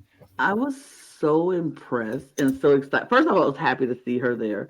And I was like, I love the cross promotion between TNA and WWE. I hope they do that more and more often because I feel like TNA could be a good back and forth, like TNA and WWE could be a good back and forth springboard with each other's talent to build things up, make each brand even better in its own right. And so when she came out with the belt, first of all, we got acknowledgement of Naomi being the TNA Knockout Champion from the commentators, which we don't usually get when people leave and come back to the company. We don't get their accomplishments outside of WWE, but it was acknowledged about Naomi and what she did, which I was like, yes. And then we get Jordan Grace come out with the belt. And I'm like, we hadn't seen that since Mickie James did it when she was a Knockouts champion. And so I loved that. I was very excited to see that. I was like, I don't really know who Jordan Grace is because I don't watch TNA like that. But I'm like, she's so freaking impressive. In this match, she showed why she is a champion. And I'm like, if we don't utilize this more often, I don't know what y'all doing. I don't know what y'all doing. Sorry, Amy, go ahead. Go ahead. It's okay. I can wait. I was just going to say, they also called it the Knockouts Championship because when Mickie came out, they just called it the Impact Women's Championship. No, they are using the TNA branded terms here. Which that's also what you're supposed to. Well, no, that's I'm just. I'm saying that's what they're supposed to do. I know. I'm saying that's what Exactly. they're supposed to do. Like acknowledge who these people are and what they win, and acknowledge it on your brand so they can acknowledge them on their brand. It's just good business. Agreed wholeheartedly. I was full on Gagatronda when Jordan came, because I've been seeing her on the independent scene for literally years. Like I've known what she can bring to a match for quite some time. I've seen her fight both men and women and just be so successful and such a powerhouse of a wrestler. And to see her of all people be the face of a TNA crossover Forbidden Door moment was very fun for me. Seeing Naomi's interaction with Jordan was literally like such a gag for me. I could not have been happier. I feel like this was such a refreshing moment. We've had a lot of like returnees come back for fun moments that have been really good. Even Mickie coming back for that moment before she came back for a run was really cool, but she was coming back for a run. So it was different. Mm-hmm. This is just like, surprise, here's someone from another promotion that we're also promoting, like, which I loved. And I think that more of that needs to be done in wrestling. I think that there's enough talent to go around. I think that one hand scratches one back, scratches the other, and that they all need each other in order to succeed. There are so many dream matches that have been booked by a lot of people. Like there's been talk of Okada going to TNA. So being able to have these people have a working relationship with TNA and WWE where you never know who's coming is so fun and so exciting. And she showed the fuck out, and she showed why she's the champion. Absolutely. And it's definitely going to put more eyes on TNA, which is great for them. But specifically, it's going to put more eyes on Jordynne Grace, who absolutely deserves that recognition. And it shows like just a refreshing energy that this match had that none of the other matches of the night had for me. Every moment of this match, you had no idea what was coming next. Absolutely. And when this moment happened, I was like, well, what the fuck else is coming? Absolutely. Yes. And also the bump she took from Bianca Belair on that apron. Oh my! Okay, a KOD on the apron. Are you stupid? That might be my favorite KOD cell we've ever had. Because not only did she take it on the apron, which, as they will remind you all the time, it's the hardest part of the ring, but she also sold that like $1 million. The showdown with Naomi when she first got in the ring was awesome and epic. I loved getting to hear their history and getting to see it a little bit more. It just everything about this. They booked her to perfection. They let her have a muscle mommy showdown. Like everything. It was so great. I loved how she let Bianca look like fucking money on the way out of the ring. She didn't look any worse off for having gone out by Bianca's hand. She looked like just one powerhouse getting taken out by another. And it was just really, really great booking all around. Like, I don't know who booked this match. I would love to know if anyone knows, but whoever it was, they need a raise. Because I know Jordan this was the best booked match of the night. I am pulling it up right now. I know Jordan had something to do with this match and somebody else, but okay, so it didn't make her look. Hold on. It didn't make her look weak because of the fact it was Bianca Belair, number one. It was the KOD, number two. Anybody would go out like that if you got KOD'd on an apron. And then she knew she wasn't winning this match because she ain't here for the long run, so she had to leave eventually. But the way she left was amazing, and it made Bianca look like, yeah, I'm the one. I'm the strongest, and I took one of the strongest people out. So it was a win-win for both of them. I love that. So go ahead, Brooke. Mm-hmm. So the three people that produced the Women's Royal Rumble, according to Wrestle Talk, were Jason Jordan, Tyson Kidd, which also, quick note, Tyson Kidd is one of the best producers they have in this company right now. He's period. And someone who I forgot was even working as a producer for this company, but I'm really thrilled I get to mention him, Kenny Dykstra, who I really like. Oh my God.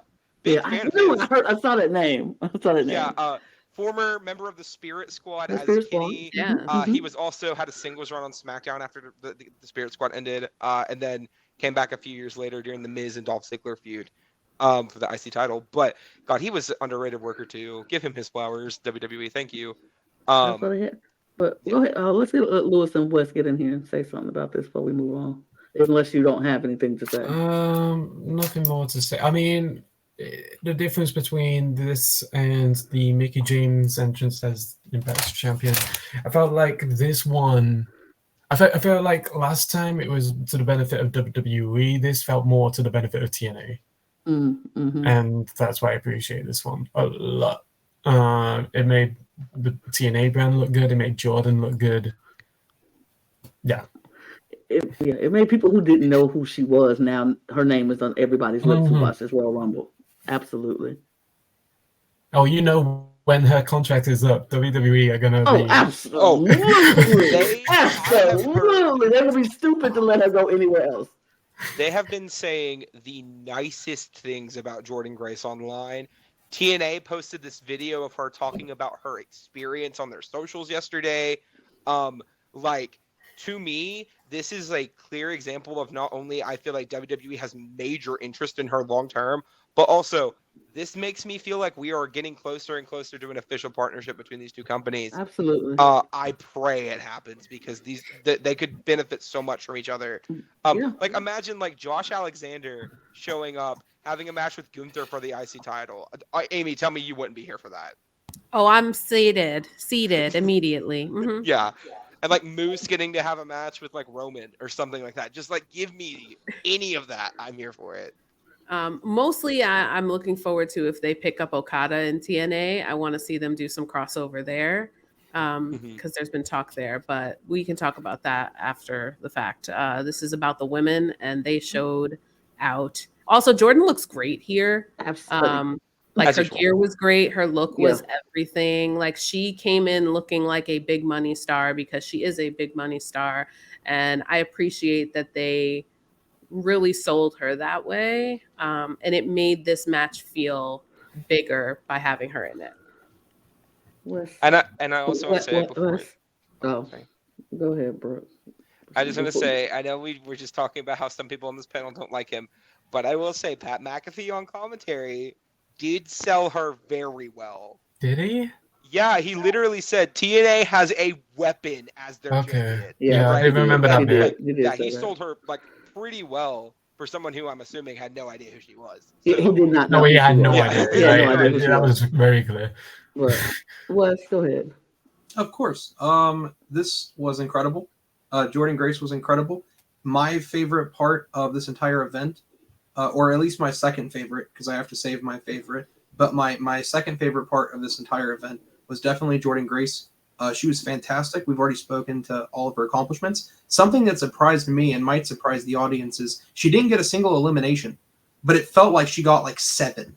She felt super impactful, although I would say in a grander whole, one of the big changes between the men and the women is every woman felt impactful in this match. Every woman felt like they had a moment. When they came in, it felt like they were a big deal. It definitely felt like it was written exceptionally well. And with Jordan Grace's appearance, I had a Neanderthalic friend of mine, you know who you are if you know who you are, said that there was really no difference between this and Mickie James. And so I had to do some research and hit him with a fact check. And the facts are that when they wanted Mickie James for the Royal Rumble, they had no idea what she was doing. And when she came through, they didn't even know she was working for TNA, nor did they know that she was the Knockouts Women Champion. But here, they obviously deliberately knew who they were asking for. They deliberately knew where she was coming from, and they deliberately gave her the credit that she deserved. So as Mickie James was just kind of a happenstance last-minute call, this was a deliberate move by WWE. And so I wanted to wait until we were live on air to shatter that person's distruth. But just a fantastic spot. It was good. And also, especially to echo that too, they literally called Scott D'Amore, who is the president of the company right now, and asked specifically, "Can we get Jordan Grace for this match?" I mean, I don't know what other stuff you need. Like, also, thank you, Naomi. Thank you, because that might have also been a piece of Naomi's work because of how good their collegiate work and their friendship is. So, absolutely. And then we move because we got to move on to the next big deal, the next big surprise, the best. Period. Queen. Period. We've been waiting and waiting and waiting till we get to see Jade Cargill in the ring. And here is the perfect moment to make a debut. Is at the Royal Rumble, and she did not disappoint, coming out looking like money. I'm gonna take Amy's word. She came out looking like money. She performed like money. She did what needed to be done, which was get rid of Nia Jax, even though I picked her in the end just because I want to be different on this podcast, but I will never do that again. But she did what she eliminated Nia Jax by herself. Last year, in this very Rumble, it took 11 women to eliminate Nia Jax. This year, it took Jade Cargill to come out, pick her up, slam her, pick her up again, and throw her out of the ring. And props to Nia for selling that to the point where it made Jade hurt. Like, she was shocked, like, what? It's like she sold it so well to make Jade look even more powerful than Jade already is. So I'm like, I'm loving Jade. Like, Jade was somebody who is the only person I wanted to watch in AEW. I watch her match and then I turn it off. I didn't care about nobody else. I only watched for her. So when I heard she was coming here, I was like, oh, I don't have to look for her matches. I can just watch her here, period. Let's do that. And I waited and I waited and I waited, and I'm so glad. She looked amazing. She did amazing. The stare off between Bianca Belair and Jade, that is the most watched moment in the entire Rumble. Everybody watched that moment. It was so dang good. And yes, I will say, Jade's outfit will be definitely one of my top ring of the night. But I ain't gonna sleep on Bianca Belair because I think Bianca Belair also had one of the best ring gears of the night. Period. But there's some other people who I will put on that list as well. But I just want to mention, we kind of figured she would be here. So her being here, amazing. Love it. Just everything about her presentation screamed megastar future face of this company. Biggest fumble bag. Right? Like the elimination of Nia, right? Also, give me Becky Lynch's face. Yeah, that was what I was going to say. That was one of my favorite camera spots, when the camera just pans around to Becky being like... No small feat. Nia eliminated 7 people before Jade was able to get her out. Yes. So, like, she ate that. I mean, if you count R-Truth, she eliminated 8. She eliminated 8, and if you count R-Truth, it'll be 9. Thank you. My apologies. But regardless of that, also, I know we didn't want to talk about the downside here. We also got to talk about her elimination, because the way she went out made her look like a star to me, right? She's in the final 3 with 2 people who are getting, in my opinion, are about to get pushed to the moon. One of them won the Rumble, but they're both having this incredible match, this mini match on the apron, and she takes an Oblivion off the apron to the floor. Like, come on. I hope this is also something that Liv is going to start doing and not just hitting it off the ropes, because that would make it look really, really cool. I'm hoping, but I'm here for it. I'm so happy she was here. And I'm so happy she's going to fight Bianca Belair at WrestleMania. I will just say, as a black femme, to see the stare down between Jade and Bianca, I legitimately got misty-eyed seeing it, because like Sasha versus Bianca was an emotional moment for me.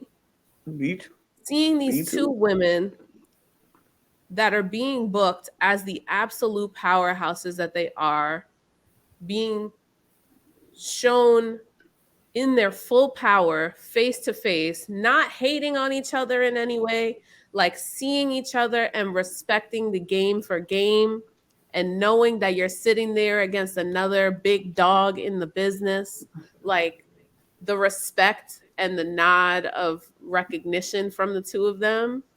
Like, I would pay any amount of money to see that match. And when it happens, I want to be in the building. Yep. I want to be as close as possible to be able to see this. Like, I'm running to see that match. And they knew what they were doing, setting up that shot like that.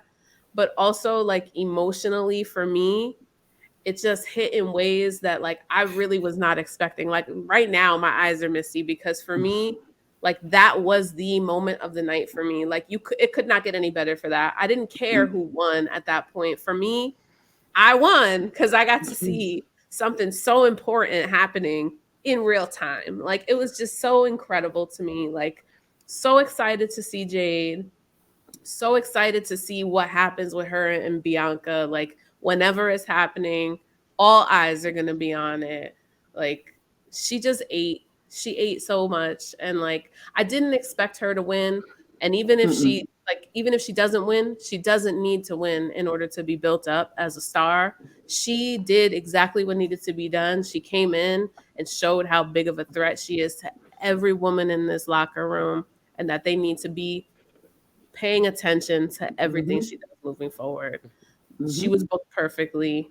Absolutely. So happy for Bayley, but, like, Jade was the star through and through of this Royal Rumble. Like, when she came out it was over for everyone else for me. I said, that's my winner pick. Even if she didn't win, she won for me. Right. The storm is coming. Wes. I'm sorry I was so long-winded, but No, you you're can't give me a fine. shut up about Jade. I'm sorry. I mean, you couldn't be more right. Because let's be honest. But first, got to shout out some fickle, impatient fans in the wrestling business.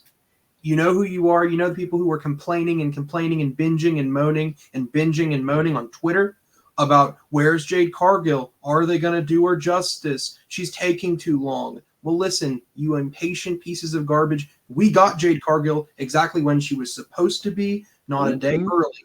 And guess what? We saw impressive performance. My favorite moment of the entire Royal Rumble, I had forgotten for a brief moment when I had mentioned the moment before, but this has to be the best moment with Bianca and Jade Cargill. We are seeing athleticism. We are seeing strength. We are seeing intriguing, engaging content way more than the men's Royal Rumble. This was insane, and it wasn't even the last spot of the Rumble. And when you compare that to the men's Rumble, only the finish, only the last two even sparked a little bit of engagement. When you really look at it, this had moments throughout the entire Rumble that were engaging. Insane Rumble, insane appearance for Jade Cargill, and she's going to go far. Mm-hmm. I mean, and let's just talk about how beautiful Bianca and Jade looked when they were just standing. They didn't even touch each other. They never touched each other the entire time. It was just, we go stare. I'm going to show you the respect. Jade lifted her head. Bianca said, mm-hmm. And it was it. And it wasn't like you said, no competition, nobody belittling each other. It was just, and they looked stunning when they did it. I was standing in their power. Yes. Standing in their power. They were just like, we are here. And even after the fact, we had interview after interview with Jade and with Bianca, because Bianca, they did the viewing for their reality show, Love and WWE, with Bianca and Montez, and Jade was there. Like, all the people who support them were there, and she said, I don't know what we're going to do, but whatever me and Bianca do is going to be magic. If we working against each other, it's going to be magic in that ring. If we together and we tagging, it's going to be magic in that. Could you imagine a Bianca Belair, Jade Cargill tag team? Like, Lana, I don't want it. I don't want it, Lana, because you can't sell me someone who beats them. You can't. So don't do it. There is nobody beating them to me. So I agree. Maybe I don't give the want women's tag belts some value. I mean, I ain't complaining. Maybe, but I would rather them go against each other and the show. Two I of would them, rather them be solo. Yeah, the two of them could level damage control by themselves. Absolutely. 1,000%. And then, and let's not to mention, Naomi is still in this picture. You put Naomi in this mix of Jade, Bianca, and Naomi. We just got matches after matches that's going to be any combination of the three is going to be good. So I'm excited. Honestly, the fact that they didn't touch each other whatsoever made it even better for me, because it made the anticipation of whatever comes next even bigger. Yep. Because you have no idea. Like, they've built Bianca up as such this powerhouse. She is the John Cena of women's wrestling in the best way possible. And I mean that as a compliment. She is everything that they have been looking for in a female star. She's everything. And then you have Jade come in, who has untapped potential, an absolute fumbled bag of a wrestler who had everything that it takes to be a star, and nobody there to actually allow it to bloom and blossom into something better. And to see Jade, after the intense amount of training she's been going through, to see what happens when her and Bianca actually finally lock up, like, I have goosebumps thinking about it. I can't wait. And also, she's only 31, okay? Like, she has the potential to be around for a long time. So please, again, do not fumble the bag. Keep the presentation. Keep the compellingness, because we want to watch her. Just let us watch her, please. Here's another thing. Jade Cargill's already got kids. She already married. She don't have to be like, oh, I might want to have kids later on down the road. No, she already got you that. never She already ain't got that. Destiny. She has a She fucking already got master's that. degree. She has a master's degree. She What are you already doing? got that. Because, you know, a lot of people are like, is Bianca Belair going to leave because she's going to have big babies because that's what she wants, which is fine. I don't mind anybody who wants to have children and you do that. That's what you do. And you leave and you come back if you want to. We don't have to worry about that with Jade because she already has her kids. She already has her life, how she wanted. And now she's focusing on her career. So we going to get Jade in all of Jade's essence. You know what I mean? We don't have to, unless she decides that she want to have more kids. And if that's the case, Jade, you do you. I ain't going to be mad at you. But I definitely think she's there to pick up the torch once Bianca wants to take that break. Absolutely. Agreed. Absolutely. So I'm like, I'm okay with this whole thing. I'm excited about where it's headed. Lewis, I don't know. You've been very quiet this whole time. I don't know if you want to say anything about Jade. No, there isn't anything else to. I mean, there isn't anything else to add apart from replicate everything that's been said times 10. Like, there's nothing else I can add. Listen, I'm very glad she's. Yeah, I feel like I'm saying the exact same things as I'm saying. You can express that. You can express how excited you are. No, I am excited. I am excited for the prospect of what this could mean for the women's division. There's still so much that creative needs to do with the women's division, and the potential was already there, but the potential really is here now. I am optimistic. I'm very optimistic. One last thing I'd like to talk about when it comes to Jade. The way they book Nia Jax as if she is unstoppable, only specifically for the Rumble. I feel like they fumbled hard because Nia is not as pushed in that way, and Nia is only seen as a threat when it comes to the Rumble because of her size.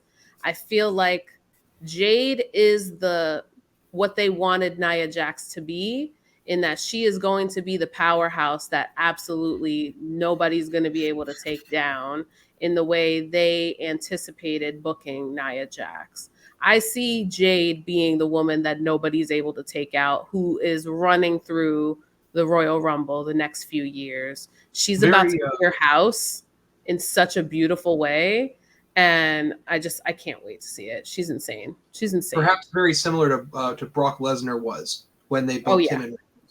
I could see the early Brock Lesnar. Yeah, I could see that too. Right. Yeah. But yeah, we're all happy she's here. Yay, she's here. But there is one more surprise, and I'm hoping Lana has a picture of her. No, Brooke, I don't have a picture of her because I didn't put it. I put all the surprises there, but I didn't put a picture of her here. Although, while you clapping, they did. I thought of you, Brooke, as soon as I saw thought of you, and I was very happy for you. But they did live dirty because she should not have been 30. Because everybody was anticipating and hoping for either AJ Lee or Sasha Banks to come back. And when Liv came out, everybody was disappointed. And she deserves, show me the money. Like, come on. She deserves so much more than people being disappointed. No, Liv got her. Liv got a pop. I love what? Liv got a pop.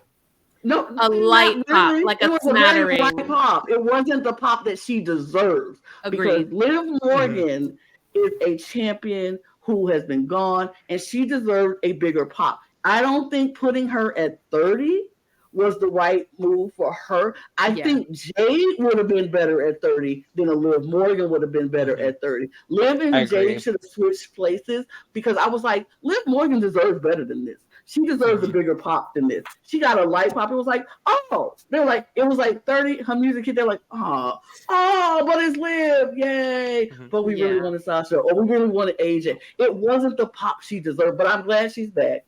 They need to stop doing that at 30. They really do, because y'all know if people are anticipating somebody and you're not going to be able to deliver them, you better put the biggest pop at that end. Because Liv, as great as she is, she didn't get the pop she deserved, and she probably would have got that better at Jade's spot and then put Jade at 30. But I was glad she was there, and I was glad that she made it to the final two, because I think her oblivion to Jade was the best move, and it was good to see that, and it set up what I hope is the Elimination Chamber. And on top of that, as the resident Liv Morgan stan on this panel, I will take my moment here. So first things first, I've listened when we got down to the final two before Tiffany Stratton came out, 29:30. Wes and I were like, okay, one of them is going to be AJ Lee, one of them is going to be Liv Morgan, and then Tiffany Stratton came out, right? And I'm like, okay, one, I love Tiffany Stratton. I am not going to complain. But in that moment, complaining. I'm like, yeah, I'm complaining. Give me Monet. Give me AJ. Y'all did me dirty. I'm like, man. I mean, okay, again, valid as hell. I'm not going to say anything. Just my personal lived experience is all. Sorry. I mean, okay, I follow a few dirt sheets. I kind of figured Mercedes wasn't coming. I wanted her there. I want her there so bad, but I kind of figured she wasn't going to be there. Mm-hmm. AJ was a toss-up for me. I thought there was a shot, but, maybe she's just not there yet, or she just doesn't want to come back. That's fine, I put on my clown nose. I was fully expecting it. Valid. I wanted her to be there so bad. For me, though, when Liv came out, and, I mean, in the moment, I was just happy she was there. I was thrilled. Mm-hmm. And the crowd was kind of, I don't want to say dead, but they weren't very loud for her. But I also think that's because Tropicana Field has very bad acoustics. Absolutely. It was a consistently bad problem the entire night. Yes. And if you listen to the fan videos that were on Twitter, it was a little bit louder than it sounded on the show. So there's that. But I'm just so happy that she got second place again. Because last year, a lot of people said, oh, it was just, a nice little thing to have and, nothing more is going to come out of it. This made me realize, and I hope it made other people realize how much this company actually values her. You don't get second place in the Royal Rumble twice without the company having some sort of plan for you. Once you could say, oh, Santino was a runner-up in the Royal Rumble one time. That doesn't mean that they're going to put him in the world title picture. I think, to me, this solidified where Liv is going to be out come WrestleMania. I see two possible matches happening. I see Liv and Rhea in a singles match and Liv, Rhea, and Becky in a triple threat. I don't see anything else happening because to me, Becky didn't even make the top 6, right? She's not there, right? Liv got more eliminations than Becky. Liv, I mean, in my opinion, it seems like the internet kind of wants it to be Liv more than Becky. And I think if they put Becky in that triple threat, awesome, great. I'm happy for that. I think that match is going to be amazing. I just hope and pray that this is not another example of the Fed baiting Liv Morgan fans into thinking they're going to give her something. Because even when she won Money in the Bank in the SmackDown Women's title, that reign, as much as I love her, was not great. So I want her so badly to be given this opportunity, and I want them to let her run with the ball. She cut a promo that aired as a digital exclusive after Raw last night. Apparently something ran over segment-wise and they couldn't fit it in. But it was her saying she's tired of being this close. She is going to do it. And I believe her. And I want her to succeed. I need her to succeed. I cannot keep waiting for her to be the girl anymore. She is my girl. But she is not this company's girl right now. Give her the ball. Let her run with it. We all want it. At least I want it really bad. Also, the gear, the Christina Aguilera dirty gear. Gear was everything. I immediately clocked it and was like, I see you, Liv. Like, she ate it up. I was very excited to see her. I definitely think that it did her a disservice to have her come out at 30. But other than that, I think that her being back is so refreshing and so exciting. And I look forward to hopefully seeing her booked correctly. I think that she has the potential to be a massive star for them and a really great champion. So we shall see. I don't think Rhea needs the championship in order to be a big star for WWE, but I think someone like Liv could really benefit from growth, becoming a working champion. And so I really hope that they put a title on Liv at some point because she deserves it. And she's really shown that she's capable of providing the level of professionalism and just character building and just general ability that I think is necessary in a great women's champion. So Work, Liv. You ate that up. Congrats on Absolutely. returning. Absolutely. And if you're not happy about it, cry about it. That's all I have to say about that. That ring gear, the cry about it on the bra, oh, mint. Lewis. Here, let me do going Lewis to- for you. You ready? I can do a Lewis impression. This is my phone. Oh, yeah. Everyone said great things. I am a big fan of the things that were said.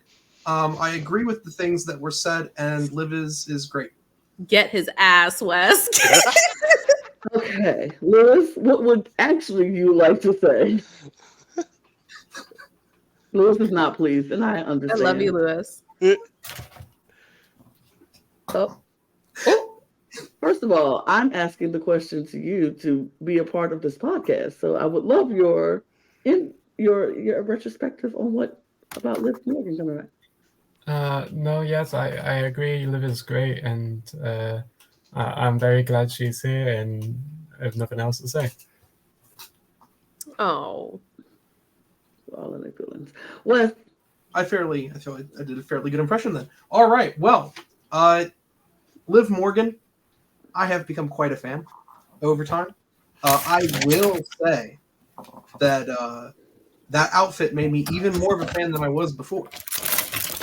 What was a good outfit, was cool. Gotta love Christina Aguilera, but I will say, I am and I love that outfit. And that outfit made me a bigger fan than I was before. And Oh my god. Oh, I'm crying.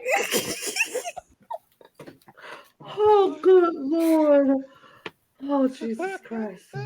Oh, I love this. Anything else, Wes? I feel like my other me said everything about well enough. I'll speak for Westradamus real quick. He did say during our watch party that he is now also on board the Liv Morgan for WrestleMania train. So there is that. Oh my gosh. oh, she's gonna be there. Oh, she'll be there. They'll throw up some sort of battle royal. Let's not put that in the universe. Lewis. I mean, he's not wrong because y'all know how they be doing it. But we got 2 nights to fill, so maybe we'll do something better. But y'all know how they are. Don't act like we don't know the WWE, how they would do. Let's do a battle royal for all the women who's not in the thing. And then cut that out because we don't have time. I mean, hey, I fully expect to see Mia Yim, Candice LeRae, Valhalla, and others in that match. Liv Morgan is not somebody who's going to be in that match. Oh, also, Lewis, you're never seeing the pearly gates for me having number 24 in both of your Rumble pools and getting R-Truth and Valhalla. Like, fuck all the way off. Oh, as the resident winner of the Women's Royal Rumble pool, because my number 3 was the winner. And Lewis won the men's, right? Right, I did. Women's Royal Rumble winners. It is Bailey. It's about time. It's about time. It's about time. I was happy for her. I knew it was. I was like, this is the time because Bailey is one of those. I would say probably one of the most selfless wrestlers in backstage, and she has done a lot of building up of other people. Like she didn't have to do Damage Control and build up Io Sky and Dakota Kai, and then now they bring back Kairi Sane, and now the Kabuki Warriors are back, which I love. What's the spot with the Kabuki Warriors before they got eliminated with Kairi hanging off the rope, off the apron, just hanging there, and just hanging there, and just hanging there. And then Kairi got turned into a meme too. They turned her into so funny. I was like, oh my gosh, she just hanging there, and it was like, No, genuinely, that was my favorite. I loved that. That was so dramatic. There was no way she was gonna get back into the ring from there. Like I was like, girl, give it up. Yeah, I'm still trying to pull her techno. I'm like, come on, girl, get up. Kairi was like, no. She could have just pogoed from one leg and then. So funny. That was the funniest thing ever. What I'm mad about, I will say this about this Rumble. I got no moments. No Kofi Kingston moments no Naomi moments. And I was like, wait a minute. Where are my moments where somebody is out of the ring on somebody or something or 1 foot or whatever, and they got to do some miraculous feat to get back in the ring? We got none of that. Didn't even get Katana Chance doing something. That's what I was thinking. I was waiting on Katana Chance to get to do something, and then they didn't let her do it either. I was kind of stunned. I was upset about that. I was like, we get no moments where everybody can, some miraculous feat comes back into the ring. I want that, and I miss that, and I need that back. I'll give you a moment for me, the final 6 of this match, because the 6 women at the end of this match are, in my opinion, a perfect encapsulation of the past, present, and future of this company. Or I guess the present, the future, and like the rising stars of this company, right? Because you have Naomi, Bianca Belair, Tiffany Stratton, Jade Cargill, Liv Morgan, and Bayley. Like, this was loaded. This was a stacked group of 6 women. Also, quick note, Tiffany Stratton technically being in the final 4 of this Royal Rumble makes me very happy. I'm not going to lie. I adore her. I can take it or leave it with that. Same. But, I mean, but I do think they set up a really good elimination chamber with those 5 women. And I think that would be kind of amazing to have those 5 women be in the elimination chamber coming up in Perth next month. Mm-hmm. So I hope they do that. I hope they do that. But Bayley is our winner, coming in at number 3, making it all the way to the end. I'm happy for it. I'm happy for her. I think she deserves. I think she's one of the only, I'm about to say Sasha has not won the Royal Rumble either. So I'm about to say she was one of the only 4 horsewomen that did not win the Rumble, but Sasha has not won the Royal Rumble either. So there we go. So now Sasha's the last person. So I think she needs to come back and win it. I'm just saying. The money. Money. But here are some stats. We got Bayley with an hour 3 most time spent. Valhalla spent 5 seconds. That robbery of foolishness and R-Truth, and then it was stupid. My man, R-Truth. Love R-Truth, but I feel like that was wrong for Valhalla. Like, she didn't deserve that.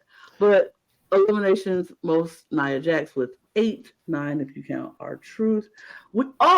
Speaking of ring gear, I also want to give a shout out to Chelsea Green for her ring gear, because it was also amazing. Love that. She looked great. And she did not have the least amount of time this year, so I'm very happy for her. But she got ate up in that match, though. Yeah, the Chelsea Green getting splashed. That was so funny. That was one of my favorite parts of this entire night. It was great. Also, Zelina Vega's ring gear was also incredible, as usual. Yes, she always shows up for the Rumble. Always. Mercy from Overwatch. It was great. I loved it. I wanted to touch on Bayley a little bit more before we move on to, but I love me some Pam. Bayley is one of my favorite workhorse women's wrestlers in this company. And she has been the bridesmaid, never the bride, way too many times. There have been so many times where it was very conceivable that Bayley should have won a Rumble match. I think it's long overdue. And for her to finally be receiving her flowers here was just lovely to see. As much as I came into this saying, oh, Jade's my winner, I wanted Jade to win. Jade didn't need to win. I think that in order for Bayley's story to continue, Bayley needed this win in order to propel herself forward and to keep herself relevant to the current storylines going on. She is a star, and I need them to actually push her to the fucking moon finally. And I'm hoping that this is the start of that. I can't think of anybody else that really deserves it more. She's absolutely insanely talented and like just super happy. Couldn't have been happier about, out of all the wins tonight, hers was the one that made me happiest. And kudos, Bayley, we love you. I also love the bit where, so there was Nia on the middle rope and Bayley on her neck, and then Bayley goes, "Hey, Michael," and then Michael's like, "Hey, Bayley," and then Nia's like, "Hey, Michael." And quick mention too. You talked about Bailey being one of the workhorses. She carried this damn company through that pandemic. She made 1,000%. She made the pandemic time period so much better by being there. Just period by herself. Her and Sasha too, like as a unit, were so great. The Golden Role Models is one of my favorite things that's happened to the women's division in years. I love them both. And I may have said that I wanted Liv to win. You know, I want Liv to win everything, obviously. But if it wasn't Liv, I wanted it to be Bailey. Bailey is my favorite horsewoman. I know that may be controversial, but she's my favorite. I have been a fan of hers ever since her debut on NXT all those years ago, and I'm getting emotional because I love her that much. And getting her, you know, for a long time, we thought she wasn't going to get anything here on the main roster, you know, because when she came up, she had that feud with Dana Brooke and Charlotte. Remember that pairing?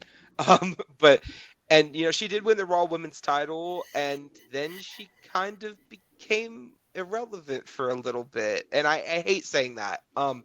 Wins Money in the Bank, becomes SmackDown Women's Champion, turns heel, and after people were calling her stale and boring, 2 words that should never describe Bailey to me.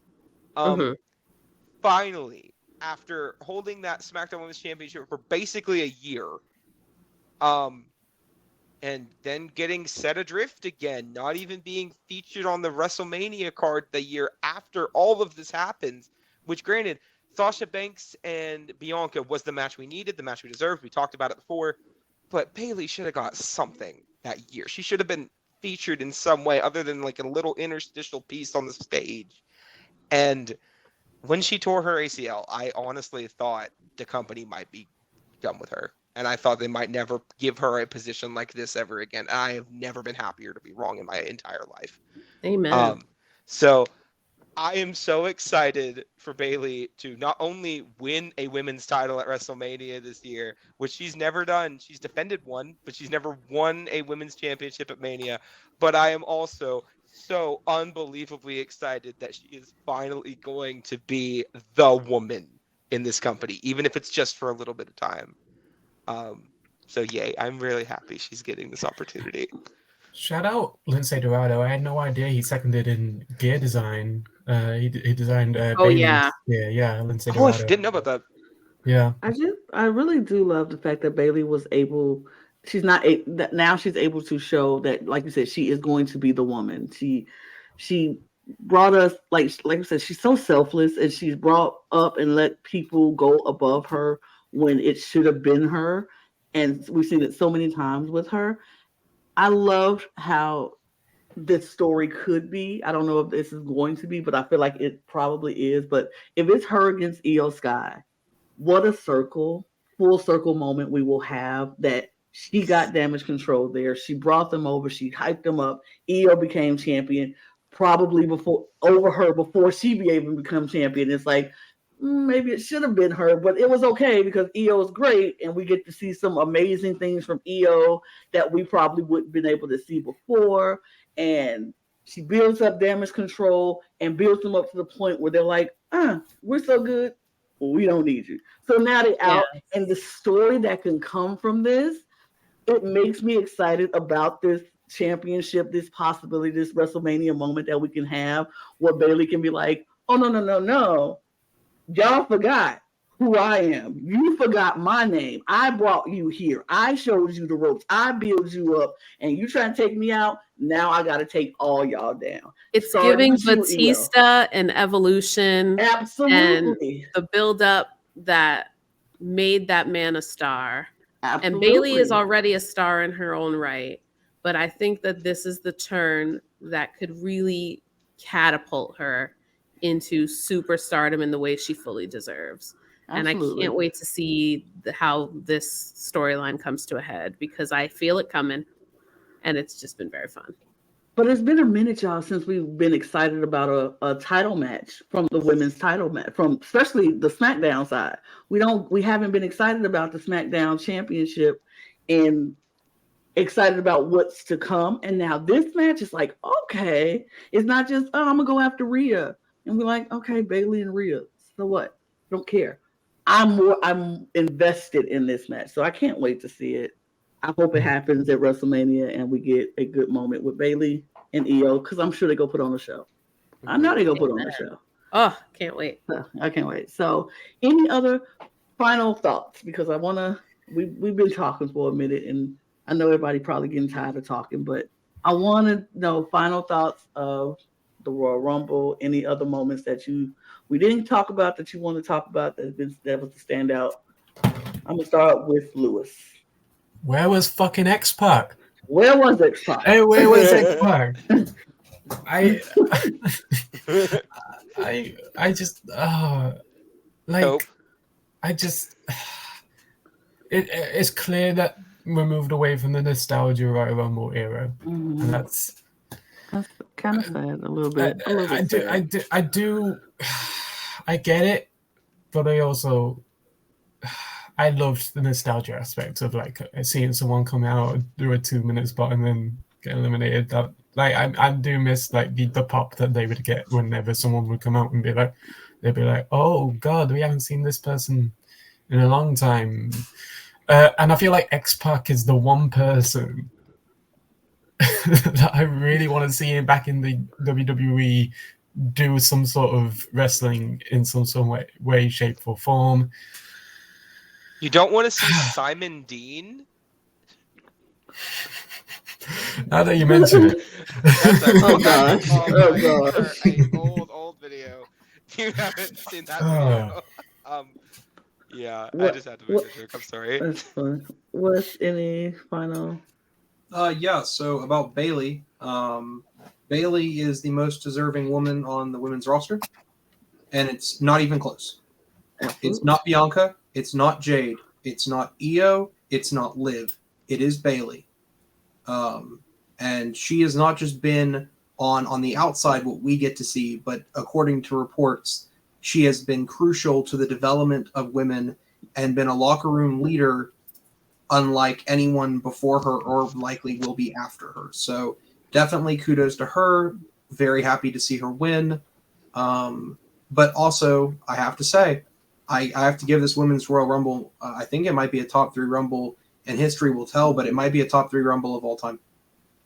Okay. And this Rumble was incredible. All right. Brooke. I just want to say one thing. I am very happy at how this Women's Rumble came as a whole package. Because like I said, amazing match. This is probably my favorite Women's Rumble now. I think it's incredible. Didn't over rely on this. There was no nostalgia pop. None. There was no need for any of that. But we also got to see people who I wouldn't normally expect to be featured in the Rumble get really cool spots. I mean, hell, Katana Chance and Kaden Carter got 2 eliminations. Like, that's it. That's kind of crazy, especially considering they eliminated Asuka and Kairi Sane. Like, I know they're having the tag belt thing going on, but like, it's still really cool. We got to see Piper Niven, in my opinion, give one of the best performances this company has let her have ever on the main roster, at least. And I mean, honestly, as much as people may not take her seriously now, I still love her. Maxine Dupree was someone else who I thought really had a lot of cool moments in this match. Granted, were they like epic, like like I'm going to be a top star the next 6 months? No, but we don't always need somebody to become a top star right away. And I think her journey is really compelling. People like that. I also think that Shayna Baszler had a really good showing in this match. We got to see both Roxanne Perez and Tiffany Stratton from NXT have really good Rumbles. Tiffany got an elimination. Granted, it was Roxanne, but I mean, an elimination, you know? The moment with Tiffany Stratton hanging on Bianca Belair's braid before their elimination was insane, and I'm so happy they did something like that. And like, granted, obviously you can't feature everyone all the time. I feel bad for people like Indy Hartwell, who she's been on the main roster for 6 months now, and they've done nothing with her. But I really hope that this shined a light on a lot of really underutilized people, and I hope that gives them more time to let them work. Because I think all of these women were incredible. I don't think there was one moment, Bailey in the head scissors than Maxine. But other than that was the one slip up in an hour-long match. I think that's pretty remarkable, and I think all 30 of these women deserve to get their praises sing for a long time. Absolutely. When you mentioned Tiffany and Hilton on the Bianca's braid, I got triggered for a minute because I'm a little bit. I was like, No, don't ever touch a black woman's hair like that. Don't touch a black woman's hair, and I hate that. And I hate when they do it. Lana, I'm with you. Yes, but the spot was cool. It was interesting. I was like, let her hair go. Like I was screaming, let her go. But that's just me as the black woman I am. I'm like, don't touch that black woman hair. Don't do that. That's our crime. Don't worry, Lana. I'm right there with you. You felt me, Amy. Thank you. Because I was like, I know, I'm triggered. No, you're not bugging. It's okay. But go ahead, Amy. Your final thoughts. I think it speaks volumes that after being the first match of the night, the one that sticks in everyone's heads the most is the women's match. I think that even if CM Punk was not injured and ended the night winning, I still think we'd be talking about the women's match as the best match of the night. And I hope that WWE can start to view the women as more valuable than they have in the past. I think they need to start understanding when what you have in front of you is magic and you need to book it that way. I hope that we will start to see more women's main events in that way. I think the fact that we haven't had another Evolution pay-per-view is a robbery at this point. I really wish that the women's match had been last. And also, I'm a little sad that CM Punk got injured because I think we would have had a much more entertaining WrestleMania season for the men's division. If they got to be scraping the barrel trying to get something together now. Because, yeah. So all in all, the women ate. The fact that we saved it best for last, it speaks for itself. And I can't wait to see what happens for the women moving forward for WrestleMania season. Because not only is Punk injured, Rollins is injured, and there's a degree of uncertainty with him about whether he. So, like, I don't know what they're gonna do at this point with the heavyweight title picture. I mean, I'm seeing audibles being thrown in left and right because if Seth isn't cleared by WrestleMania, we won't have the match unless they wait and do something crazy. Like he has to vacate it, and we have this like thing. Even worse, we might see he's being escorted to the hospital, Money in the Bank, cash-in craziness. Maybe on the hospital bed. I don't know about that, but I do think something's because maybe he out there to do a promo, and then Damian Priest like, oh, you can't get the Mania. Cash it in right now and do a neat thing. And I don't know what they gonna do, but I hope whatever they decide to do is worth the time that we all go sit here and watch it. Yeah. Because we got 2 days of WrestleMania. Even though I'm sick of 2-day manias, I wish it was just 1 day again. But I do. I kind of like it the long. Give me the 4 hours. I don't. I want breaks. I'm old. I need to go to sleep at a decent time. I can't. I prepare myself for WrestleMania with my old self because I'm like, look here, I'm old, but I know this is the time I'm gonna be up late. So I take a nap. I get my snack. I get my food ready. I plan. I make sure I have a good night's sleep the night before so I can be up all night. But it's okay. But 2 nights is fine. But for me, my takeaways from this Rumble was pretty much what everybody said. The fact that we are talking about the women's match speaks volumes. And I want the WWE to take note and know that you do have some very talented, interesting women with great stories that can be told and can main event big matches, big shows like a Mania, like a Rumble. If you just take the time to do it, yes, and build up the stories, because now I'm very hyped about. Said it best: women's stories matter. I'm very hyped about the EO Bailey possibility. When I wouldn't have been hyped about it before, So I hope they take that into consideration when they are booking the future shows. I hope they saw that final 6 and was like, "Ooh, this is a great final 6. We should put these 5 in a elimination chamber match. Whoever wins faces off whoever Bailey don't pick in the Royal Rumble."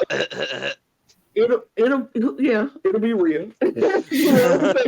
whoever wins faces Rhea at Mania. Like, I don't like having events where the women's championship is not up for grabs. Like, how do we have big old pay-per-views and we don't have these titles up for grabs? Like, there's no reason for WrestleMania to pass and not all the titles are up. Like, Agreed. It shouldn't be. So I hope that they do better with booking now that Vince is officially out with his nasty self. And we ain't got to worry about Brock Lesnar with his nasty self coming back and ruining another black man's dream, taking a belt away from him like he always do. On it. Mm-hmm. But whatever. I'm just hoping that we change the trajectory. We do some things different. Listen to your fans. We are telling you what we want. Like, it's podcast after podcast, tweet after tweet, Instagram story, TikTok after TikTok, telling you what we want. All you got to do is go on social media and you'll see what the fans want. And if you start giving the fans what they want mixed in with what you want to do for your story, it's only good for business. It's only good for business. Money, period. But money. Period. Money. That's it. So, but we're going to wrap this up because we've been here far too long. And wait, did Wes and Lewis say their final thoughts? Did you have to? Yeah, they were first. I'm sorry. I'm tired. It's been a long podcast, y'all. I agree with everything that's been said. But we're going to wrap this up because Amy's tired. Lewis is repeating the same things that they always say. And Brooke and I and Wes, we just here. Do all the things. Buy your merch on OMGcreations.com. All that fun stuff. I was going to do all of that, Brooke, because that's what I do at the end of these podcasts. You follow, you subscribe. Okay, hush. I'm doing an outro. Subscribe to all the things that we say subscribe to. This channel, The Cup Pod, The Cup ESC. Follow us on all of our socials on Twitter, TikTok, and Instagram at The Cup Pod. You can follow us. You see it down there. We're on Twitter. Follow us over there. Get your cup merch at LanaGsCreations.etsy.com. The link will be in the description below. Gotta get mine. Get yours. It's there. Amy has made one appearance on this podcast and already has plans to buy a cup mug. Lewis. What are you doing, Lewis? I never said I didn't have plans to buy a cup mug. Okay. I told you when that was going to happen. It'll be you a didn't surprise. tell us what the dream match was. What do we do? Do we cheers? Is that what we do? Yeah, because we're going to go. We're going to get out of here. Cheers, y'all. Cheers. Bye. Good night. We out. That was the intro. Oh, Botchamania. Botchamania. I'm tired.